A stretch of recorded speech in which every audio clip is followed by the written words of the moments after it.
That's awesome. Wow. Slam it. Yeah. No, this is not, in fact, a Love Island podcast based on the music. This is, in fact, the reality after show. We're talking Survivor season 49, episode 12. The die is cast. Wow, they're not killing it with the titles this season. But I'm Jonny Fairplay, loving the post merge. Yeah, Was a little absolutely. Little negative Nancy pre-merge. That's fine. They saved the best for last. I'm okay. Joined, as always, by producer extraordinaire Bobby Goodsby. Hello, Bobby Goodsby. Well, I hope you're enjoying it because I'm absolutely not. So we'll get into it. We'll get into it. And special guest this week, one of my favorite winners. That's right. I don't say that often and use the word favorite in front of it. Winner of season 44. You might have sorry, 43.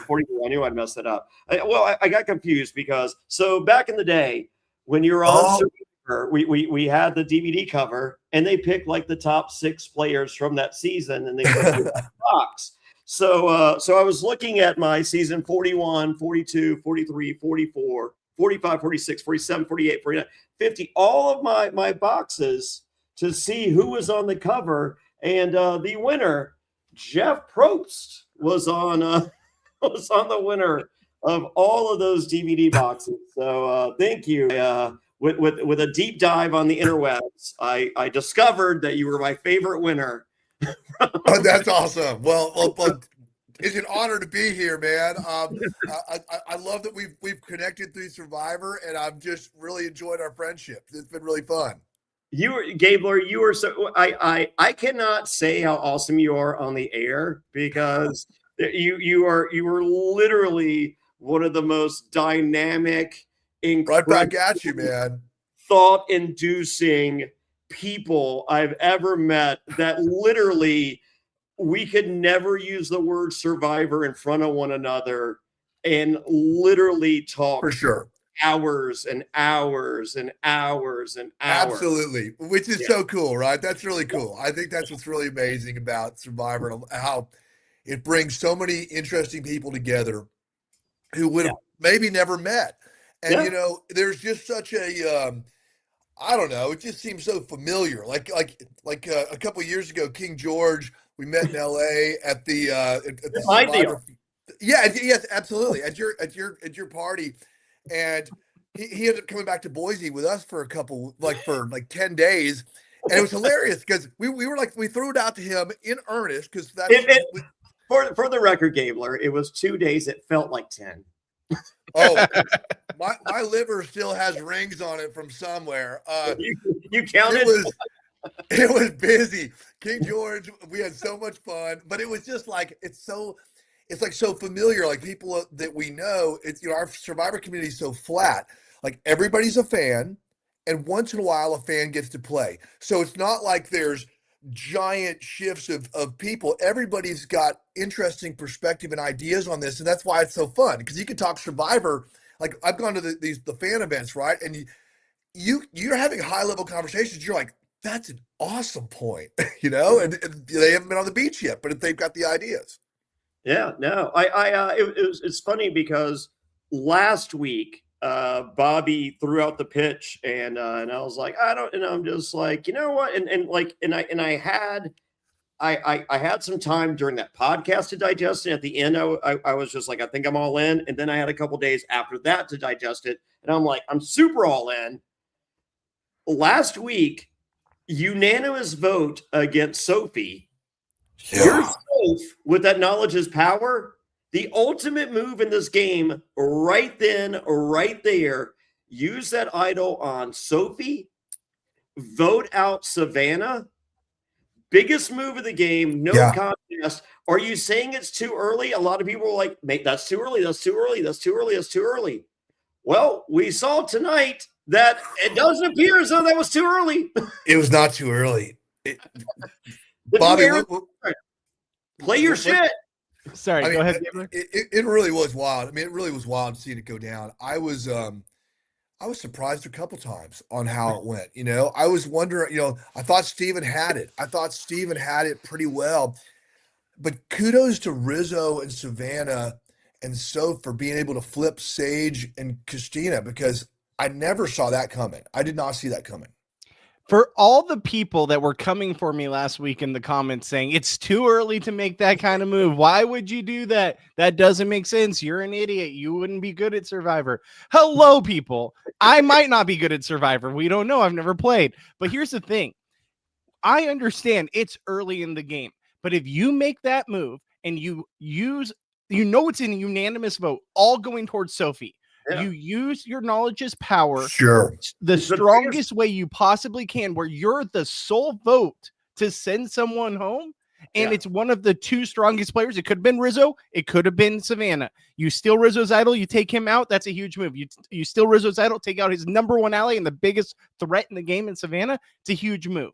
So no matter what, it's a great move. And you just got this undying loyalty from Sophie, who you just saved, that's never going to turn against you because you saved them. And yes, it is early, but wouldn't you rather catapult yourself in a position to now win the game, opposed to, I don't know if there will be a unanimous vote later on. I don't manage, I'm going to steal. Even if you go home, you are getting brought back for multiple seasons because you're such a huge person on the game now, because you made one of the biggest moves in the season. There's no downfall here. No. I don't know. I digress. I mean, it's a good point on that, but, I still go back to, having multiple ways to get to the end is really important in Survivor. Options are really big, and the deeper you get in the game, the more important the options are. So those who can weave multiple pathways to get to 4 to the final, that's probably who's going to win. Now, I try to weave those things just for fun as a fan, as I'm watching. But I was trying to weave this out where they were going to persuade Sage and Christina to flip, and that was not part of the weave. It was not part of the weave. I had a couple other ideas on how it was going to go, but that was not really it. And I thought, Rizzo and Savannah are playing well. Let's take our hat off to Savannah real quickly, because she won the immunity. She won the reward and the immunity in style. I mean, both times, dominant performances, and she really needed it. She needed to win to stay in. We actually have a clip of her right after she won the reward. Bobby, do you have the picture? Oh, I do have the picture. 1 second, right here. There we go. White woman after they say gracias to the waiter at a Mexican restaurant. That was that was Savannah after winning the Mexican feast and not giving a fuck about the letters from home. Dude, that was actually really funny. She said, "I'm most excited about the Mexican food," which is fantastic. Right there with her.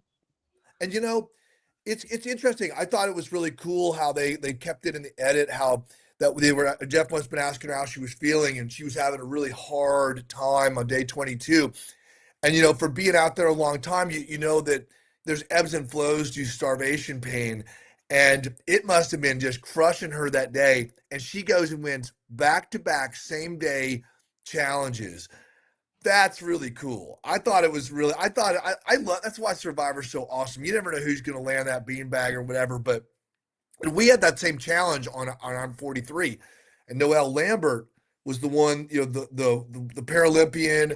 Noelle's the above the knee amputee, and she had to crawl her way all the way back in. And we had been throwing that beanbag for 15 minutes before she got up there, and she landed the second one just right out. It was amazing. I will share with you this. So. Going back to the history of Survivor, Gabler and Bobby, there's a couple players on this season, and their favorite season of all time is Pearl Islands, to which Steven, I met this weekend, his favorite player ever is Rupert Boneham, and Savannah's favorite player ever from her favorite season is Jonny Fairplay. And I feel like we see the difference in gameplay. I see it. That's amazing. Right. I'm glad you got to meet them. So tell me, what did he say when you told him what you've been calling him all season on the podcast? Well, I told him, I was like, well, first I pulled him aside. I go, you are no imposter, sir. There are millions and millions of people that would love to be on Survivor, and they have not, and more than likely will not. You are, prior to that, you're a fucking rocket scientist. Do you know what I mean? Like, you're not a make-believe rocket scientist. You don't work at NASA.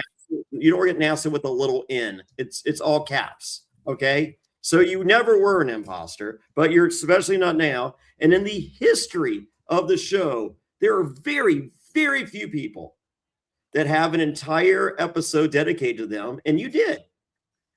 And with that, know that you are someone very special, and congratulations. And so I gathered that meant something to him, and it meant something for me to tell him. So I followed that. He was with his girlfriend. And I said, I go, and by the way, it's nice to meet Timu Deadpool. And his girlfriend thought that was hilarious. And I was like, I just think it's hilarious that your girlfriend thinks that Timu Deadpool is hilarious. To which, and Steven loved it. He's dying because Jonny Fairplay. Oh, yeah, yeah. Merlin comes over. Do not say mean things about him. He's gone through enough with imposters. And Steven's like, it's fine. It's okay. No, do not let Jonny Fairplay do this to you. Meanwhile, his girlfriend's like, Timu Deadpool, I'm dying. That's great. That's great. So yeah, it was. He's a nice guy. You know, he seems like he's a real nice guy. I met him briefly at a Rob Has a Podcast thing in San Francisco, but we just shook hands, kind of a deal. Didn't get to hang out with him, and saw Juwan and a couple of those folks that we just like Sage. I got to give her a quick hug, but we didn't get to talk. Really seems like a fun group of people, though. I feel like Sage will spend some time out there in Idaho with you for 2 to 10 days. That'd be awesome. Hey, that'd be great. We've had a lot of folks actually come through here. It's been pretty fun, actually. Really fun. Gabler, we talked about before. We were supposed to do something. We are doing something for season 50 in Idaho. Done deal. Agreed. We don't have a choice. I think so. I think we need to come in April and do the flower festival or something. There we go. Do I need? I'm thinking. Is this one for Jam Jam? Do I need to bring Jam Jam with me? I think that sounds an excellent idea. I think Jam Jam is great. Anybody with a cool name gets to go. Okay. That really narrows. Steven is not. Well, Timu Deadpool. That's a Timu Deadpool. There you go. That's an invite right there. That's an invite. We're not. It's a pretty tight guest list, Gabler. So let's just relax. I'm not sharing the ayahuasca hunt with 15 people. Okay. Sure. Good point. Fair point. Yeah. Where's Gabe? Were you asked to go to the ayahuasca retreat in Ecuador? You know, I was. It's a very busy time at the hospital right now. So you have 2 weeks to you can shit yourself. Yeah. I was not able to make it down there, but it was very nice for the invite, and it looks like they had a good time down there.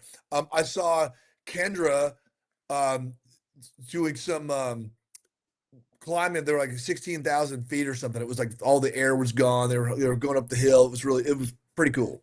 Gabler, be real though. Would you have gone if you could have? Well, a third of the money that we donated to veterans went to psychedelics. So I've read papers in Johns Hopkins, at University of Washington, Berkeley, Stanford, Emory, the University of Colorado.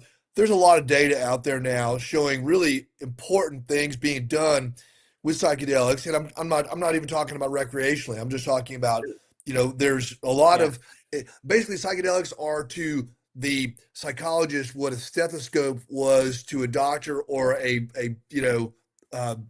telescope was to an astronomer. They're learning all kinds of stuff. So I am actually very interested. I appreciate the question, and I am interested to see, what else is there that is out there. I'm always up for a big experience. Well, if you're curious to how it would go, you guys can sign up for our Patreon and listen to Gabe tell his experience here at Reality After Show. Time of it starting with John Carroll, who just got off the flight. He's like, "Hey, you're gonna skip tonight's ayahuasca, do the next one, right?" He's like, "Well, I'm here. I might as well go." To 10 minutes in, it begins with John Carroll going, "Oh fuck," violently throwing up. Oh no! Starting the domino chain of Gabe next and everyone to follow. And that went on for 10 to 12 hours. It's an amazing story, but that sounds horrible. That sounds horrible. Go to realitypatron.com if you guys want to see that interview with Gabe. It's a 2-hour interview and it's amazing. 10-hour trip, fear of opening your eyes the entire time. Huh.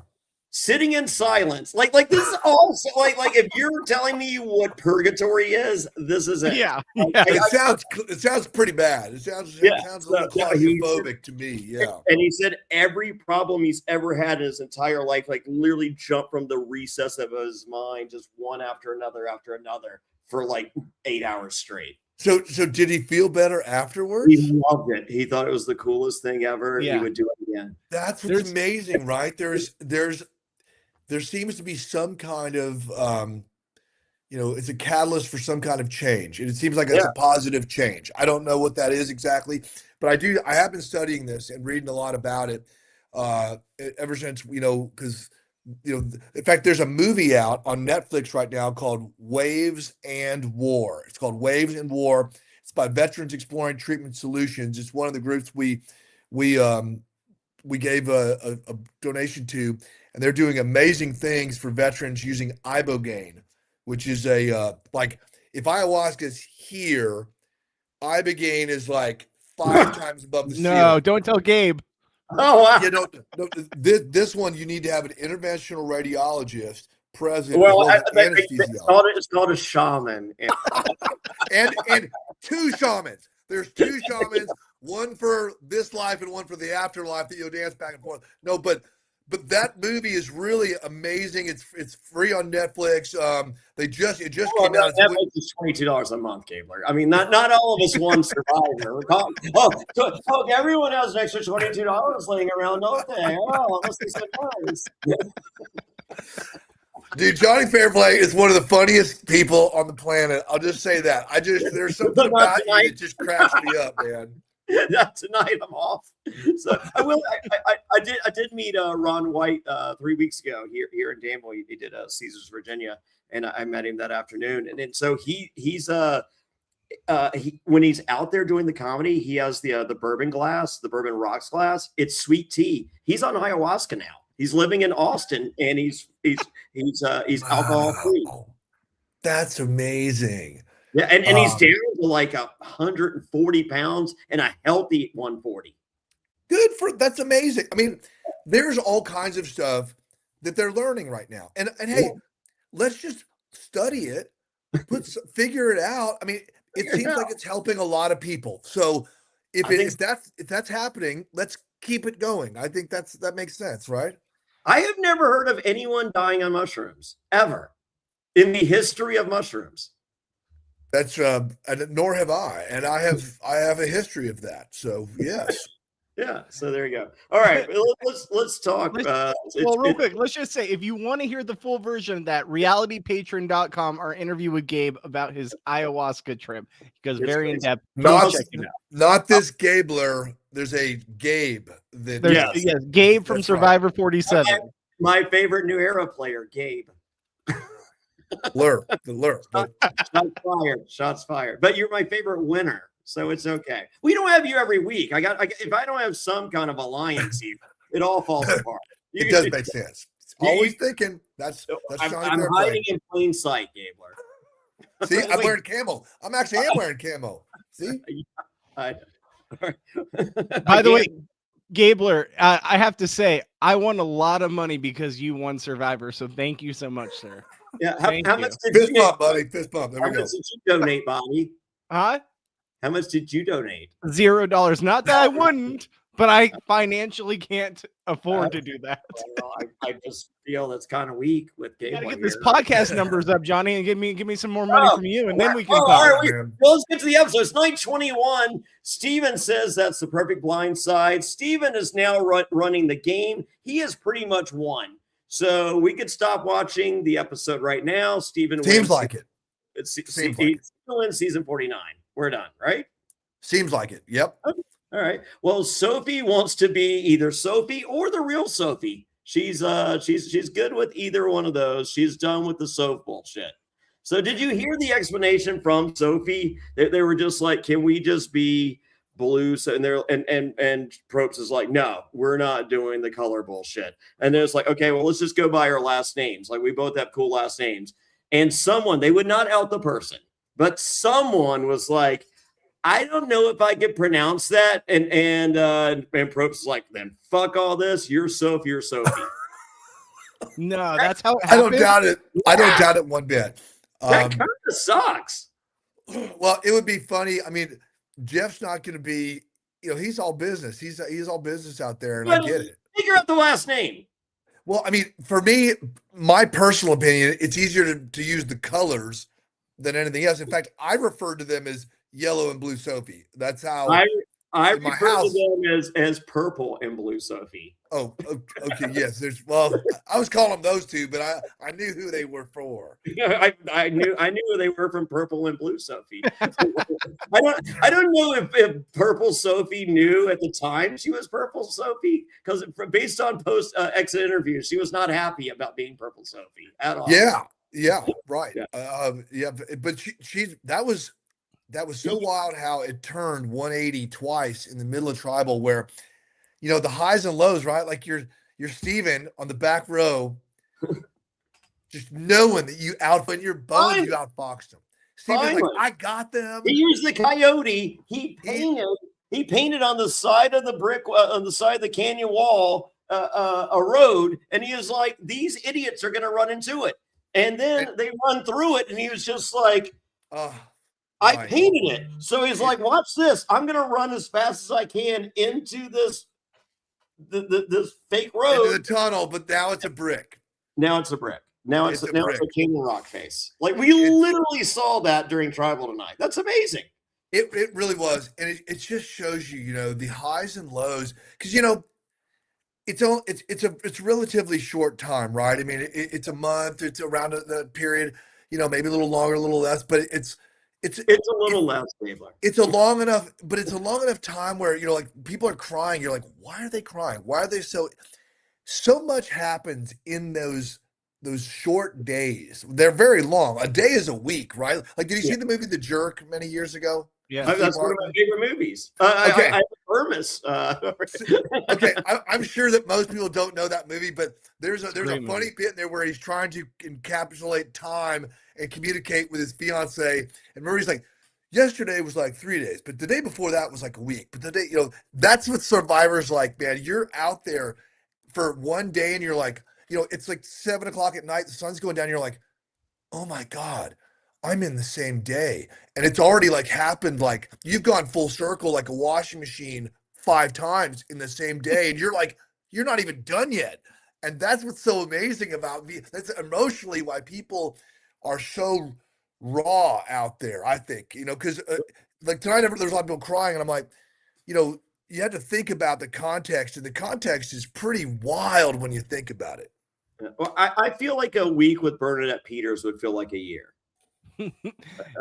It's true. There are people that can make time go backwards. There are. Yeah. Time will go backwards among some people. Yeah. My fiance would say King George is not that person. No, King George is just fun, man. I love we need King to George. go somehow. Me, you, and George. I mean, Bobby, you got to come along now too. But, I mean, I know that you guys are close, and he's really cool. We still talk on occasion, and I'm actually trying to get to Australia next year. That may be something that I get down to, but I digress. We'll do a party together. I do viewing parties over there. We should totally do something because it would be amazing. We'll do Melbourne, Sydney, and like Brisbane. Yeah, Brisbane, Vegas.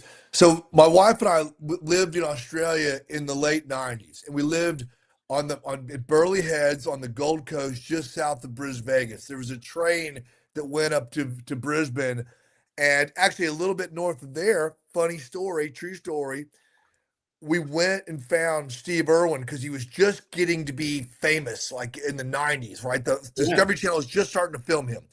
But we knew enough to where we knew as Americans who he was. So we went there. I've actually got his autograph. I got him and Terry's autograph. I applied to get a job. I tried to get a job feeding the crocodiles. I really wanted to do that because, I mean, Bobby, would you like to feed some giant crocodiles, dinosaurs? Would you like to feed them like pig legs and stuff? It'd be crazy, right? That'd be a cool From job. 10 feet away, maybe. But I want it on my resume. I think it'd be cool. Were you pissed they weren't alligators? Well, it's cousins. We're cousins, so it's okay. Fair For me, it's okay. Have you eaten both? I've eaten both of them. I have eaten both. Yeah. Yes.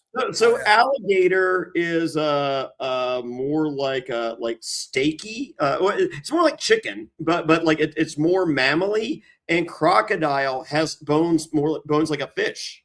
Well, and I think that crocodile tastes more lobstery, where it's more of like a shrimp that's been barbecued, but it's like burst in your mouth kind of thing. You know, where they're good because the crocodile seemed like it was a fresher, more scallopy taste, where the alligator was more earthy. And earthy is maybe being generous on. Now I liked it; it was good. I'm but, okay with earthy because I don't like fish bones in my meat.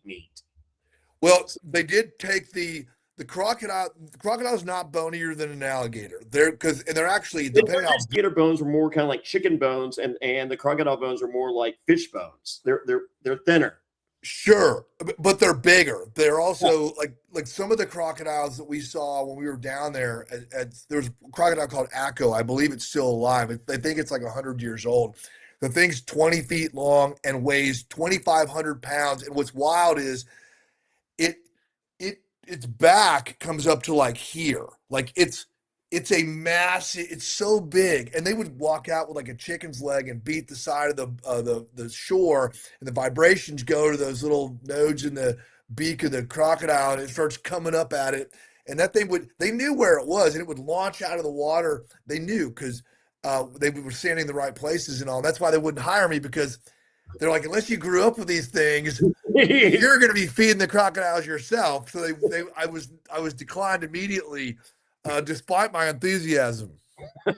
I'm glad all that worked out the way it did, Gabler, because I'm glad that we have you. I've had frog legs. That's about it.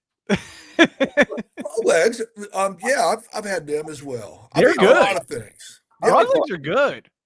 So frog legs with some butter and some garlic. Yeah, and maybe a nice red wine. That's and just some French fries. You got to have some French fries in there too. I had it on a cruise. I ordered like 4 batches. It was delicious. There we go. That's right. Sophisticated Bobby. Who knew? Or redneck Bobby. It's one or the other. Frog Bobby. We have Bobby's those feeling froggy. I grew up in the Central Valley of California. Of course, I got a little redneck in me. Does that count? I don't know. It's an ag capital of the world. Are you kidding me? Of course. Okay. I'll believe you. Well, I also believe Rizzo, which he says everyone and their grandma, all right, patent pending, relax, buddy, knows about his idol, and it expires at 5 and not 6. So I was unaware that everyone was on the idea that this idol expires at final 6. Bobby's just dumping. He's just like expires at 5. Win. Where are you? Did you like? It seemed like the narrative amongst everyone was this thing expired at 6. Well, that was because Rizzo has been seeding that for episodes. Rizzo has been seeding that by saying 6 to people. So just say if I independently talked to you, Johnny, and I said, hey, Rizzo's idol is good for 6. And if you asked me if is Rizzo's idol good for 6, and I said, and I knew about it because he had talked to me, I'd be like, yeah, it is. I'd affirm that, right? I would, showing that I'm in the know, so that you trust that have some power in the game. And then I had to have the same conversation with you, Bobby, and you asked me if Rizzo has something, and then I would tell you. So it's like, that's where I think it was well done. Yeah, and you can also vouch. Anything that is said more than twice is fact. Anything. Yes. So like on my first season, I looked every time Lil talked, I looked at the jury, like they were like rolling their eyes, making mean faces. And I'd come and apparently I'm the only person that looked at the jury. And so we come back, I'm like, oh wow, nobody can beat Lil. And everyone's like, well, nobody can beat Lil. And I'm just like, what? And then I'm there, and so the entire camps, no one can beat Lil. And I'm like, are you all idiots? Apparently, yes. And then, like, going back, like, Rupert, someone was asking, I was with Rupert this weekend in Orlando, and they're like, how is getting, like, the water well in Pearl Islands? It was allegedly one of the worst ever. He's like, oh my God, Fairplay, tell him. And I'm like, no, sir. I went out that first day when we found the well. That's why I made fun of Sean and said, his back looked like the moon in reverse with all the mosquito bites. From that moment on, every single time it's just like, whose turn is it to get water? Every single time I go, I went 2 days ago. Every time I said I went 2 days ago, because you could always remember who went yesterday. You could never remember who went 2 days ago. It was like Fairplay went 2 days ago. But every single day I said I went 2 days ago. And I that's super clever. Saw the water well one time in 38 fucking days. That's super clever. And that's a really interesting Survivor point there, because that's a deep dive. That's an inside glimpse into something that you figured out would work. And I like the strategy behind it, because I do think it would work. People aren't thinking well anyways, because they're hungry and tired.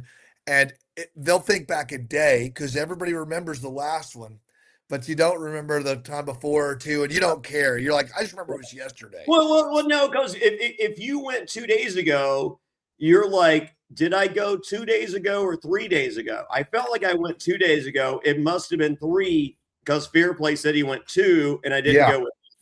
Yeah, it's fuzzy enough to work. You're talking yourself out of it without even complaining. It's like, no. You're just like, oh yeah, he's probably right. I thought it was yesterday. It was the day before that. I think it's fuzzy enough to work, and that's all that you need. You just need a kernel of truth. And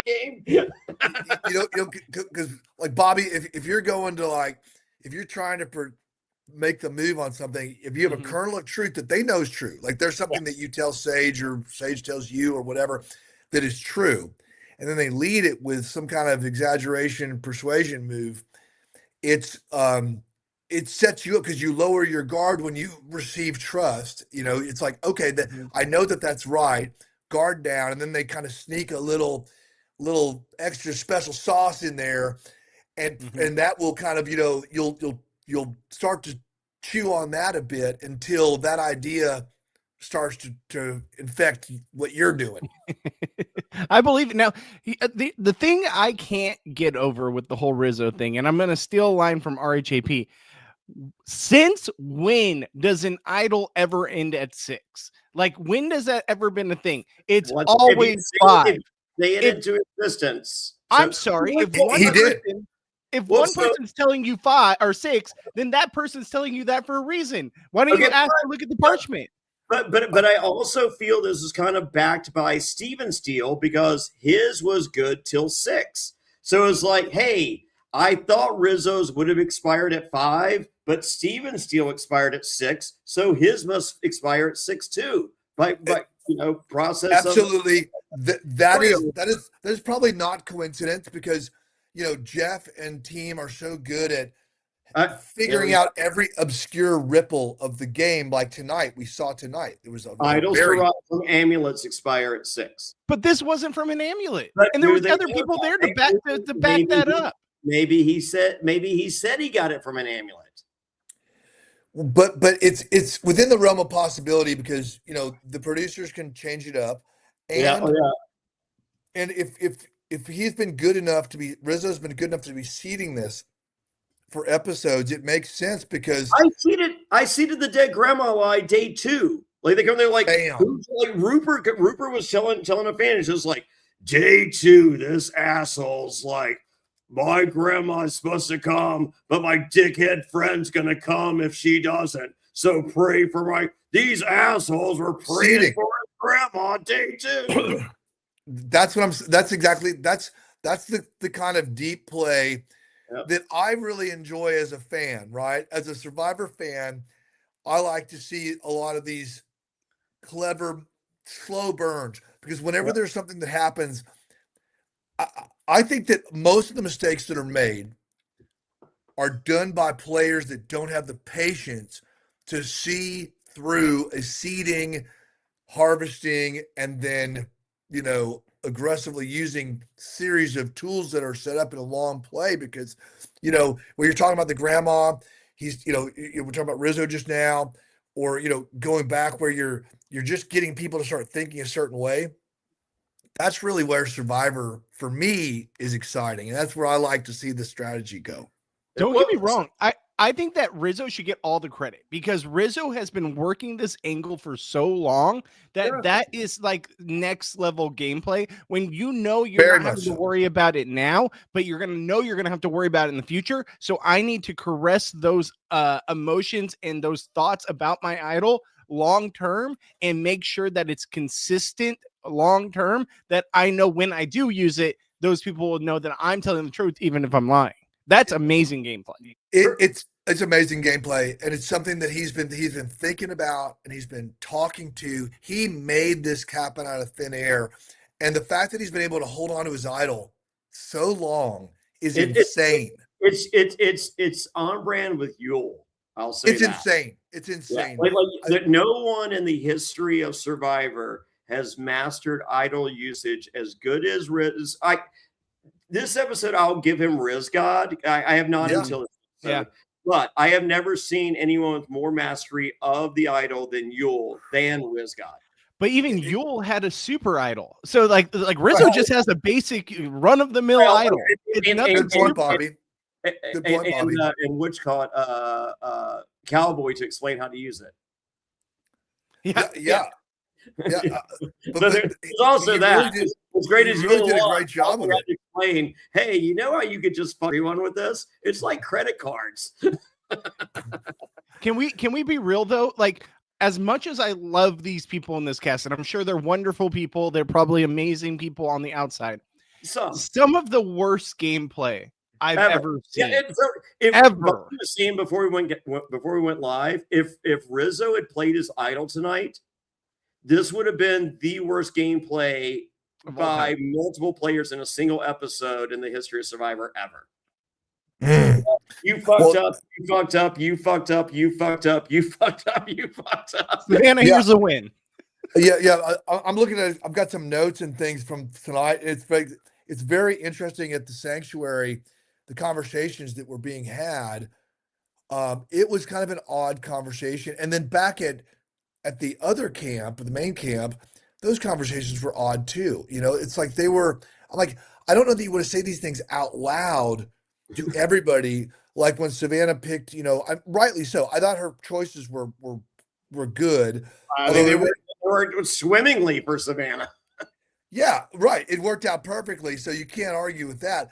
But when you're like standing there, the three chosen and the three unchosen, and everybody's aware of it, but to go like, we've all been voting together against you, and you guys are now going to be over there. I'm just like, Savannah, she was my preseason winner pick, by the way, and I'm still got skin in the game because she's still in the game and crushing it. Tonight was one of her best nights she's had for sure. Yeah. Mm-hmm. But I'm also worried about her because sometimes I'm just like, maybe don't say it that way or something. I just don't. I feel Savannah and Rizzo have literally the past 3 episodes have been like, so if we literally do nothing, these dum-dums are going to cannibalize ourselves and we can just sit here. And the other one's like, yeah. I think it's literally what we're watching. They're like, instead, I don't even think they're playing the game. I think they're just like, if we don't play, they're going to play each other. So let's just not play. Gabler, let me ask you this real quick before you answer. Yeah. If someone gave you the chance to have your letter from home, would you give up the chance of winning $1 million for that letter from home? Or would you take the shot? Because essentially that's what tonight came down to, did it not? Yeah, it's a good point. I mean, what's nice about Survivor is you will eventually get your letters from home, even if it's on your plane ride home from Fiji, which was the case for me. But I'm in that game I'm focused, right? If anytime you go do something hard in your life, you need to have a definition for why. Because when the going gets tough, the brain starts rationalizing failure, quitting, and whatnot. So when you're going to go, like I was going to go on Survivor, I had 3 goals. One was to go deep into myself. The second was to represent for friends and family. And third was to win for veterans. So when I'm out there bug bitten, feeling bad, all this stuff, and I'm like, why am I doing this? Go deep in yourself, represent veterans. And then I got back on with my march, man, and it was good stuff. And I think that that's a big part of, you know, each one of these players as they're making this final push is knowing where their why is. And that's the fire inside you that goes, whether it's you don't need the letters from home. They're nice. It's beautiful. I think people get energy out of it. I think I don't not want it. But coming full circle on a big answer to that, long answer to that that short question, my apologies, is that I would say focused on the mission because I know my why, and that's what fuels me to the end. Fairplay. How about you? I asked the same question to you, even though you didn't win. If someone gave you, so you know what? Let's get I will answer this right after I have a sip of Watertown whiskey, and so should you.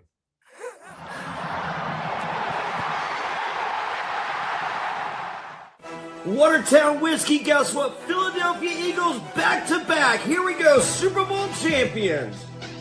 You see, Daniels, it is the Commanders' year. Woo! Super Bowl bound Watertown whiskey. It's back to back. The Chiefs are going back, and they're winning this time. Watertown whiskey. Y'all boys heading on down to 8 Mile. Lions got this. Watertown whiskey. It's the AFC's year, but it's the Chargers. There's only one thing I got to say. Watertown whiskey. Jets. Jets. Shut up. Hartford Whalers. We're going to the Super Bowl. They're close to Watertown, right? There's one thing we can all agree on. Watertown whiskey. WatertownWhiskey.com. Drink responsibly.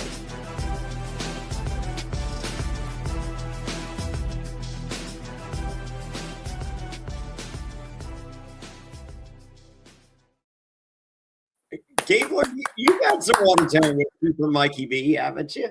I have, and I'm going to have a glass. I think actually I just texted my amazing wife, and I asked her to bring me a neat glass of Watertown whiskey. So it'll be appearing in a moment. Wow. Watertown whiskey is amazing. The coconut flavor. Like, this isn't an ad, folks. Mikey B makes Watertown whiskey. You guys know Mikey B from Survivor Fans versus Favorites. He's from Boston. And he created Watertown whiskey. Is coconut infused, and it is amazing. It makes the greatest old fashions we'll ever have, or just drink it neat. It's incredible. It really, the coconut part, which is really amazing, because when you come out of Survivor, nobody wants to eat a coconut for about again, as long as you're alive. It was like 2 years before I and then the gateway coconut was the coconut cream pie. So that was how I sneaked back into coconut and all that. But I do appreciate the nostalgia, the sousson of coconut in Watertown whiskey, because it's just a little bit of a back slap on the tongue of coconut that's nice. It's amazing. It's amazing. Who knew? Mikey B is the great. So you asked me about the loved ones letters, Bobby. Oh, here it is. Watertown. Watertown whiskey. What's up? Oh, wow. Alligator. I love it. Watertown whiskey, man. Cheers, boys. Oh, cheers. Wow. Mikey B's gonna love this. That's gonna. I need to fresh up a bottle of Watertown whiskey, Johnny, because I'm getting vodka soda. Yeah, I think I just finished mine tonight. I got friends in the other room. I'm just like, Gabler's just running an hour late. Let's just break open a bottle of Watertown whiskey. It wasn't his fault. It was my fault. Don't blame Gabler. Good. No, I appreciate you guys waiting on me. It was good. It was great. So going back in time, Gabler reveal. You have yours. I have mine. So Johnny Bobby asked me when we sat down here before we even started the videotape. They go, do you have your letters from home with you? And I'm like, yeah, on the back wall back Right there. there. So I literally went and got them. Here's my envelope. It's really, and look, there's Johnny's. Yeah. And then we So have our There's letters mine. in here, which is amazing. does your letter look like this? Also in like dirty envelope? Mine is, there's a blue one right here. All right. Oh, mine is still sealed. Yeah, I'm not opening mine for this. So, because I already, so peek behind the curtain, Bobby. Here is why I don't give a fuck about this. So, because Thunder D told me when he showed up, because I hadn't got my letter, because remember when he shows up, I was like, what happened to my, he goes, you didn't get the letter? I'm like, no. They write the letter, like literally, say you leave on a Wednesday, Thursday morning, they call them like, write a fucking letter right now and send it immediately. So it's just like, so you've been gone for 12 hours. Nothing has happened. Nothing in your entire life has changed in the course of the last fucking 12 hours. Oh my God. So, Johnny, you've never opened your letter. It's Yeah. fully sealed. Yes. Okay, we've got to do a podcast where you eventually open your letter. I It mean, might be the biggest reveal of I all mean, time. it's still on eBay. Yeah, or sell it on eBay, but Dude, So I here's- think it's like Al Capone's vault, seeing Johnny's Right. grandma letter. that's so here's- never been opened. here's the beauty of this. So Thunder D wrote this, right? And he literally wrote, you've been gone for 12 hours. Nothing's fucking happened. No one fucking cares. Blah, blah. He was like, he goes, I've included as many Pro Wrestling Torch newsletters as I had laying around, just so you have something to read on that stupid fucking island. So he gave me a bunch of Pro Wrestling Torch newsletters, to which they threw away because they're like, you can't have those on the island. So my Oh going, hey, I gave you some shit to read that I'm like, where is it? They're like, oh, you can't have it. That is my letter. Well, way to spoil it, Johnny. We could have had a cool grand reveal. Oh, no. well, Bobby, we're allegedly. going to have to work with Johnny. We're Maybe, going to have to work with Johnny. I'm trying to think Maybe- big picture here. maybe that was all a lie. And maybe Thunder D is like, I like to profess my love to you. Dude, that's right, man. That's I think, Johnny, we got to do a song together one of these days. Oh, we do need to do a song. I play the skin flute. Yeah. I bet you do. Yes, sir. Yeah, okay. Anyway, Virtuoso. All right, so Gabler, what was your? How do you get to Carnegie playing the skin flute? Practice. practice. Yes. Thank you. So, all right. So Gabler, what's in your letter? What's in my letter? Yeah. Yeah. Oh, well, I've got one from each of my daughters. I've got one Okay. from my parents, from my sister, my brother-in-law, and my Wow. wife. I just My looked at them. family did not understand this assignment whatsoever. It's literally Thunder D is just like, yeah, they told me to write this 12 hours later. I didn't give a fuck. It was, yeah. So they just kind of, I'm looking through this. And your grandma's not doing good. Yeah. Like I haven't looked in this thing in a long, I haven't looked in this in probably a couple of years. So, I'm just finding like all green. kinds of letters here. Here's one from my mother, which is kind of cool. Oh, yeah. Thunder D typed his. Thunder D didn't even write it. He's just like, nothing happened. This is stupid. Go fuck. He had to type it because his handwriting would be unreadable. I'm sure there's no way. Thunder D actually had some of the most amazing handwriting I've ever seen. I'm thinking it's going to look more like Charlie from It's Always Sunny in Philadelphia. More than. No, he's a big graffiti guy. Really? No kidding. Yeah. Wow. I didn't know that. That's amazing. No, his handwriting, like I have so many mixtapes from Thunder D that like is literally some of the coolest handwriting I've ever seen. And Dude, and Johnny, did not care to write it. John, you'll have to come out here sometime. Bring him out here. Yeah, we I've don't got- talk anymore. What? Yeah. I start going to church, and he can't be friends with someone that goes to church. What? That's ridiculous. That's ridiculous. Yeah, and I've never told anyone that they should go to like I did like a 4-year cleanse. Like I stopped drinking. I started doing half marathons. I went to a psychologist. I just wanted to see Good for you. how Yeah. I could make Jonny Fairplay. Life is And, about, yeah, that's right. That's uncovering yourself. That's awesome. Yeah, and so I started going to church, but it wasn't because like this, it's this whole big spiritual thing. It was I wanted a week. church here is 1 hour, and I just wanted a 1 hour reminder to do something good that week, and that was it. Yeah. That's what I used. I mean, like, I also said the things, did the thing, whatever. Of course, like, I understand. It wasn't sacrilege. However, but my main incentive was a weekly reminder to do one good thing that week. As humans, we're all flawed humans, and our balance is our mind, body, and soul. And part of spirituality is there's a lot of ways to spirituality, but it is a cup that when it runs dry, you feel it. So I believe, that's wonderful. I think it's great. It's it's keeping you on a compass. It's driving you forward, man. I don't care how busy you are, right? Every night when I look in the mirror is my truth.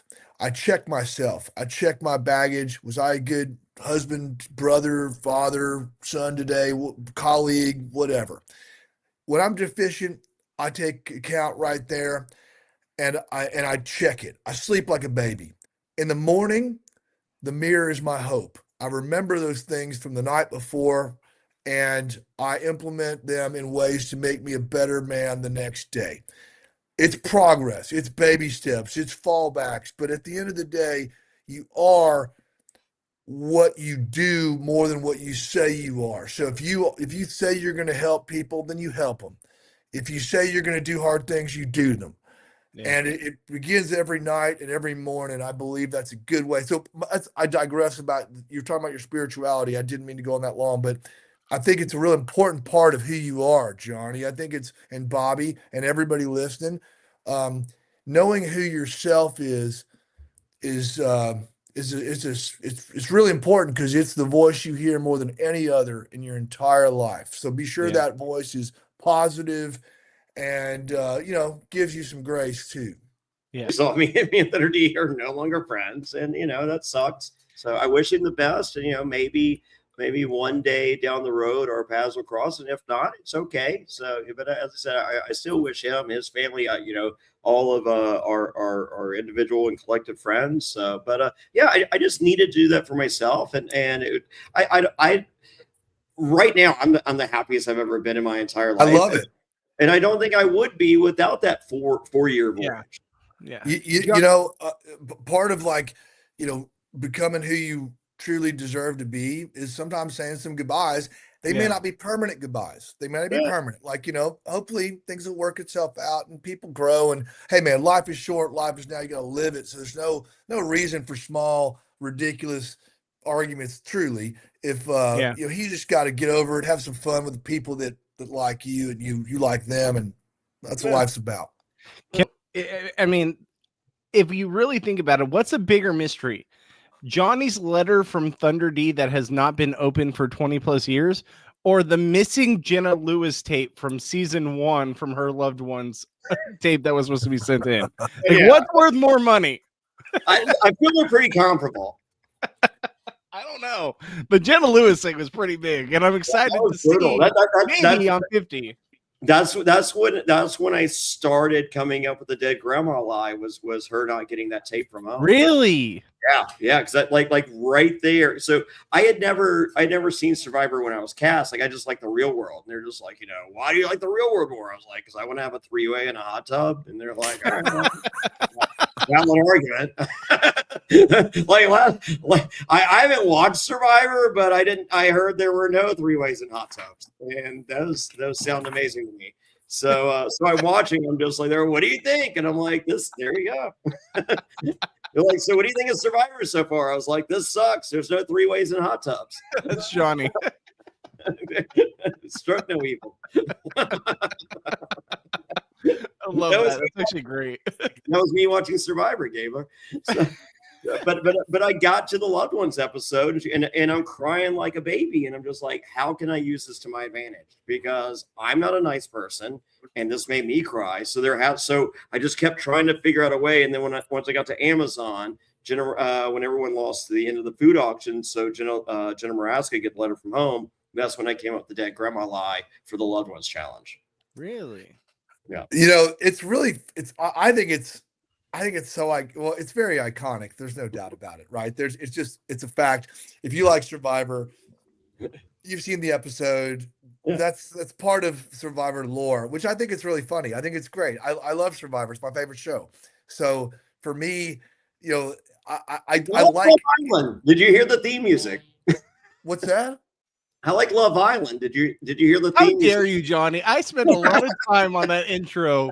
Like, I think it's a pretty good intro. Even Gabler Very was Love like, "Oh, Island. that's awesome." I'm just saying, it's very Love Island-esque. Hey man, it went well with my waterfront whiskey. That's all. Oh, know. or Watertown.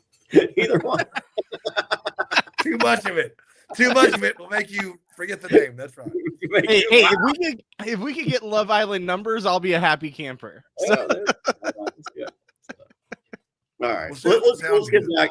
Let's get back to the episode. So Rizzo is Final Four. I'm like, that's some Riz God shit right there. Let's go. Sophie needs to make a move. Christina wants her to do all the work, and I'm like, all right, it's happening. Here we go. Time for the reward. The only people that will they will be the only people of the season to run this challenge or ever. There was not a lot of clarification. Savannah is over coconut and breadfruit. It sucks. And the challenge is bamboo high step. And then there's bags and a ladder bridge and then 2 obstacles. And then 1 sandbag has to go on a high pole. And this is for a Mexican feast and a visit to the sanctuary where good things happen. Like weird. I don't get that tagline. Do you like that he rubs his nipples now when he says it? I haven't seen that, but I probably won't be able to avoid it next time. So. From now on. Where Gabler. good things happen. He Gabler, rubs his- so did you ever hit a wall like Savannah Yeah. did, where she's like the grapefruit and the rice, like I'm getting sick from it? Like when you were out there in the new era, did you ever hit a wall like that? Yeah, man. There was some significant. So, you know, the rule of threes applies to all human physiology, right? Where you can go, 3 minutes without oxygen. You can go, Yes. 3 days without water, 3 weeks without food, and then your organs start shutting down. You start having problems. Well, they figured this out. That's why they run this new era, like this high octane, because there's no food really that you get unless they drop coconuts off, but it's been picked over completely by prior seasons and stuff. So It's not like there's much food there. It's gone. And if you don't win it or find it, you just don't eat. And there was so I lost 30 pounds. Okay. I'm 200 pounds right now. I'm a pretty large mammal, but I lost 30 pounds. I could do basically that with my wrist, with my Jeez. bicep. By the Jeez. time I got out of there, I mean, it was Rupert crazy. I was talking to Rupert this weekend. It was either 52 or 54 pounds. So, and my the record, Incredible, right? the record is Big Tom. Big Tom lost like 68 or 66 pounds on All Stars. Survivor is real. I mean, that's the whole thing. Yeah. I mean, Survivor is real. People will. I mean, hey, I was a amateur boxing federation boxer. I was a college athlete. I've done a lot of hard things. I mountain climb with packs on my back to this day. Elk hunting You're a big dude. I'm a big guy. People can't like Bobby. Bobby's 5. I knew this was coming. I knew this was coming. All right, Gabler, what's your official guess on Bobby's height? Well, I'm guessing now lower than I would have thought before because of what you said. But Okay, no. What were you thinking before? What was your initial thought on like my height? I thought you were like 6'4" or higher. You look like Thank a big you. guy. Thank you. Okay, I am 6'3". Every single time we have someone on the podcast, Johnny says I'm 5'2", because in Johnny's head, when he originally podcasted with me before he ever met me, he thought I was 5'2", and then we met in person, and he thought I was the chauffeur for myself. I thought he was Bobby's big brother. That was like, Bobby's 16, right? Okay. Who is the alligabler right now? Yeah. I nailed it. I nailed it. Yeah. You nailed Johnny, it. this You is were right for you. there. I don't know, an inch taller. I don't even think. I feel like you just Price is Right at it. You fucked up. Yeah, but when you said 200 pounds that you were at, I was like, man, I wish. Well, I went out at 167. You know, that's a Oh, lot. So it's hungry. And You're a big dude, Gabler. I mean, see, I like thought anyone, you were taller. like it's Wait, just like, how did Gabler win? I'm just like, well, he's a big motherfucker. I mean, like that helps. well, hold on. Let me it- guess it- Gabler's height. Gabler, are you what, like 6'1"? yep. Okay. All right. That tracks. Cause I was like, he's got to be around that. I'm 6'3", but I'm like 260, 270. So if I got to play Survivor, give it to me all day because I could lose. Yeah, yeah, you get, but you burn your fat and then you start burning your muscle, and it's a different like gear that you feel when your body's burning muscle than it is, and you smell different. Like when you're burning Really? fat, you have like BO, like normal BO that all of us have smelled before, right? Yeah. When you're burning muscle, which few people burn anymore because in modern times, you know, most people don't go 3, 4, 5, 8 days without food, right? You Yeah. eat. I mean, there's exceptions, but I'm just saying most people don't. There's a smell you You give didn't off. donate to those charities, did you, Gabler? Veterans, baby. I'm all about veterans right now. We need, I love it. as a nation, we need There to you do a go. much better job bringing our heroes all Yes. the way back home. We I do not Yes. do a love good it, job. Gabe. I love it. I just want. I know you do. 100%. I know you do. Our veterans deserve the 1% protects the 99% of us. And Yes. we're losing up to 30 a day with suicide because Yeah. they're not being adequately taken care of, and help Yeah. is available and we need to do it. But thank you Yes. gugoing to give me my time on that because it's important. It's No, it's still very happening. important. We'll give you more at the end. We'll give you way more at the end. Absolutely. We're going to shoot people towards. But no, but back to the game, it's been Get into the different smell. The Yeah, different the smell. smell. Thank you. So when you're burning fat, you got BO. When you're burning muscle, you have a roadkill smell that is Really? particularly pungent. So much so that it offends yourself. Like your own BO. You're like, if you're living in the jungle for a month, you're like, okay, this is what I smell like. It smells whatever. But when you're burning muscle, you just smell like death. And it is something What? that is not a good smell, that it's like a danger smell. It's like your pheromones, everything about you says you need to get serious and start finding food because you are eating yourself right now. And it is, there's waves of it that comes. So Really? like you might go a couple days. I found, honestly, if I ate every 3 days, which is pretty much how we were built many millennia ago, because humans didn't eat every day. That's a modern thing of the last 100 years, where you got a refrigerator, a pantry. All that didn't happen 200 years ago. We were pretty savage still, and we ate. To eat every 3 days is okay. And on Survivor, if I ate every 3 days, I knew when I would eat, I'm like, I'm good for 3 days. I can play the game. My brain is functioning. My body's going to be good. But in 3 days, I'll be out. Yeah, it was it. I would get busy. So Jonathan on 50, you're just like, get him out of here because like this guy's going to smell real quick. Jonathan on 50, which I'm so glad he's in 50. I loved watching Jonathan on 42. He's a good person. He is a good person. He's one of my Survivor heroes, right? I love him. Probably you well, of course, he's the real guy. Yeah. Which is amazing. He's actually, he's a little bit like Cody from my season, where they're actually cooler in real life than they were on the show, and they were pretty cool on the show, right? It's few people you meet like that are like, well, that was. I think Jonathan would leave your couch if you invited him over, whereas Cody, he might still be there. Dude, I hope Cody's welcome as long as he wants anybody. Yeah, I bet. Cody was here for 4 months. Shocker. Cody is, I'm Cody well. Tweet some stuff, dude. Don't worry about it. You know Cody well. That's awesome. I didn't know that. That's so cool. That's way cool. I love Cody too. His birthday was yesterday, by the way. So happy birthday, Cody. Happy birthday, Cody. Ronnie's birthday or Rodney's birthday was it Tuesday?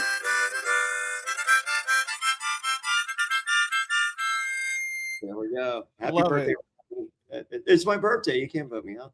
All right.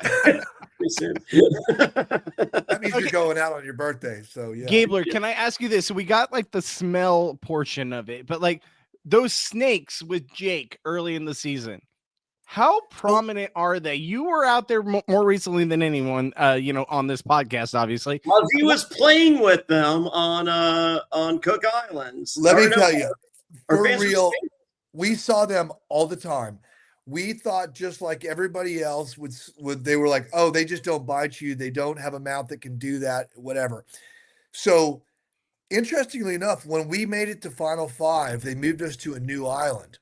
And we used to swim, they would be in the water near you. Like, oh, there's a sea snake. Wow, that's kind of crazy. It's like a cobra, but it's gentle and it won't bite you. So we were kind of not worried about them, really. We knew to respect them. We didn't go after them, but we also were not alarmed by them. If we were swimming, we were like, there's one over there, we would move because it's a snake that's deadly. But we weren't afraid of them or anything. When we moved to the Final Five Island, the first night we were there, they were walking us to the water well.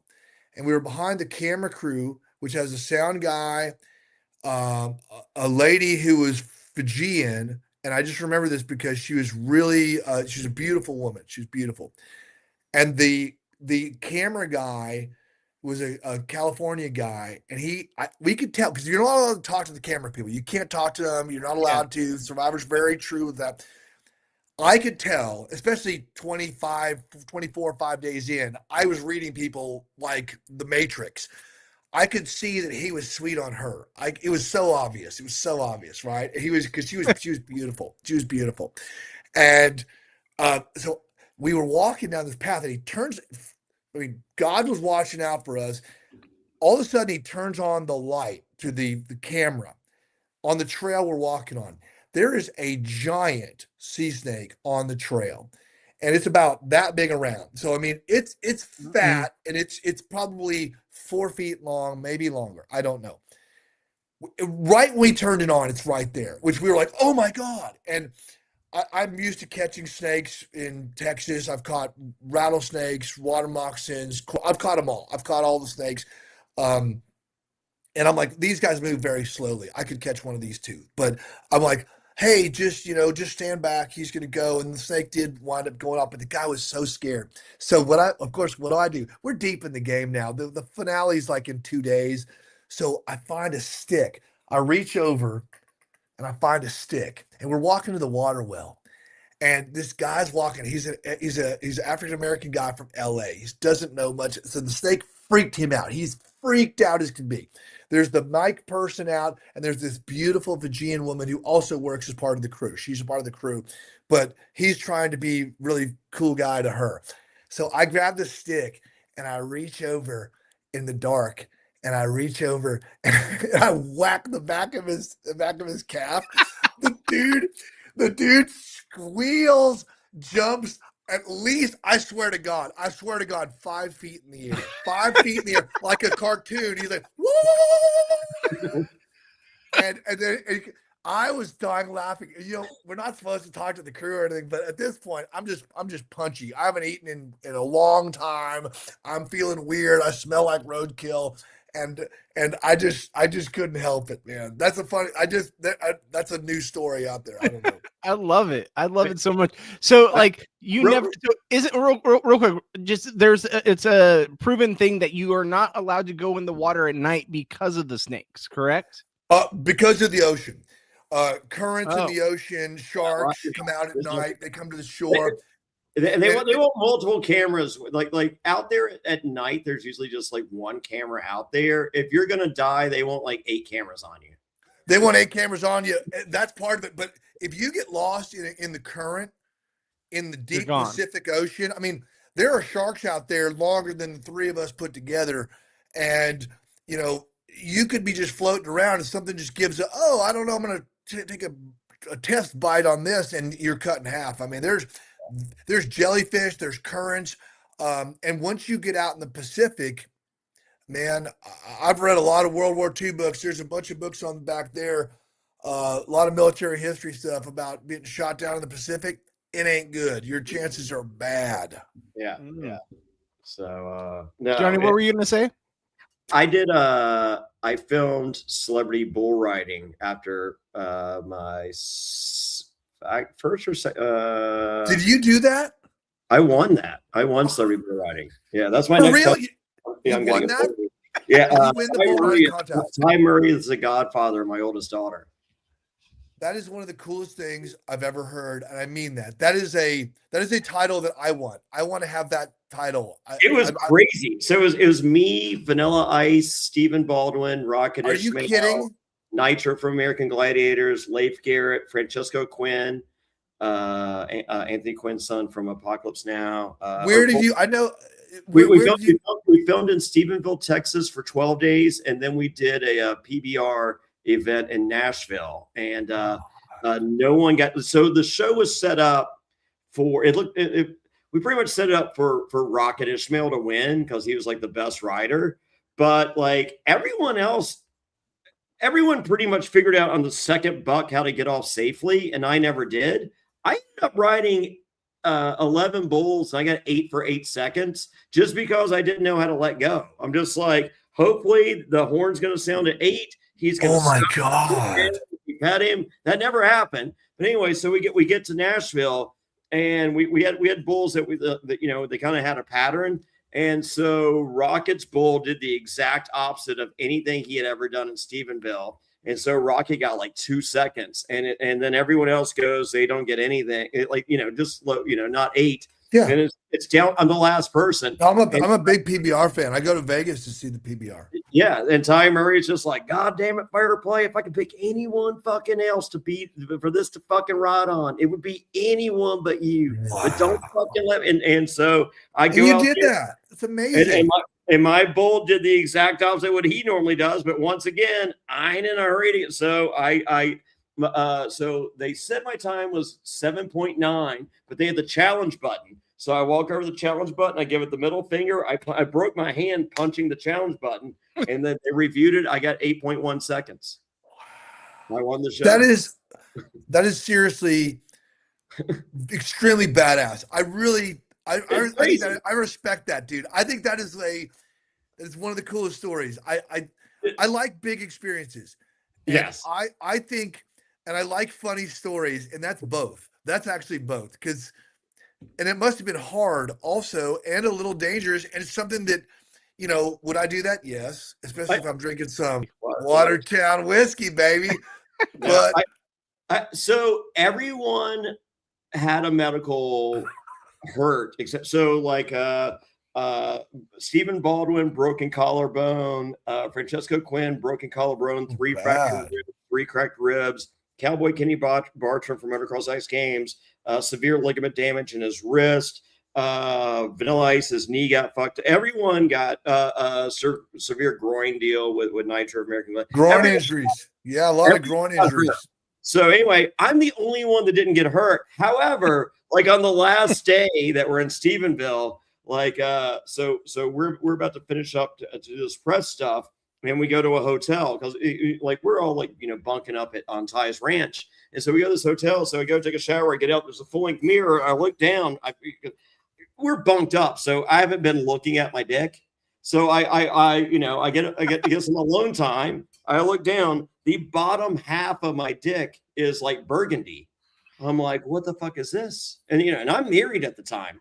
So I go to the doctor. His name is Dr. Cheeks.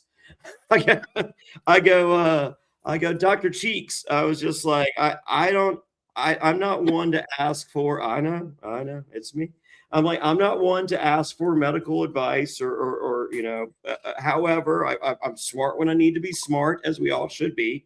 This is someone that discovered skin cancer earlier this year, identified it, and had it removed. So everyone, if there is a scare, seek advice. So I'm just like, hey, I'm not one to know. I was like, but can you look at this? And he was like, yeah, you've had a lot of internal bleeding, and it's all collected right there. And I was like, well, I'm married, and the bottom half of my dick is burgundy. Can you write a note saying that? Because my wife ain't gonna believe this. Dude, you had some kind of an injury that caused you to bruise. You bled. It collected in the bottom half. I guess the top half of my dick. The gravity forward. It's all a small portion anyway. So. I'm thinking I'd get that checked out, man. You doing okay now? Everything okay? No, it was just internal bleeding. It was just everything was fine. I did get hemorrhoids from bull riding, but there's It sounds like it was just like a disaster when it comes to like injuries and stuff. Bull riding that's what I'm saying.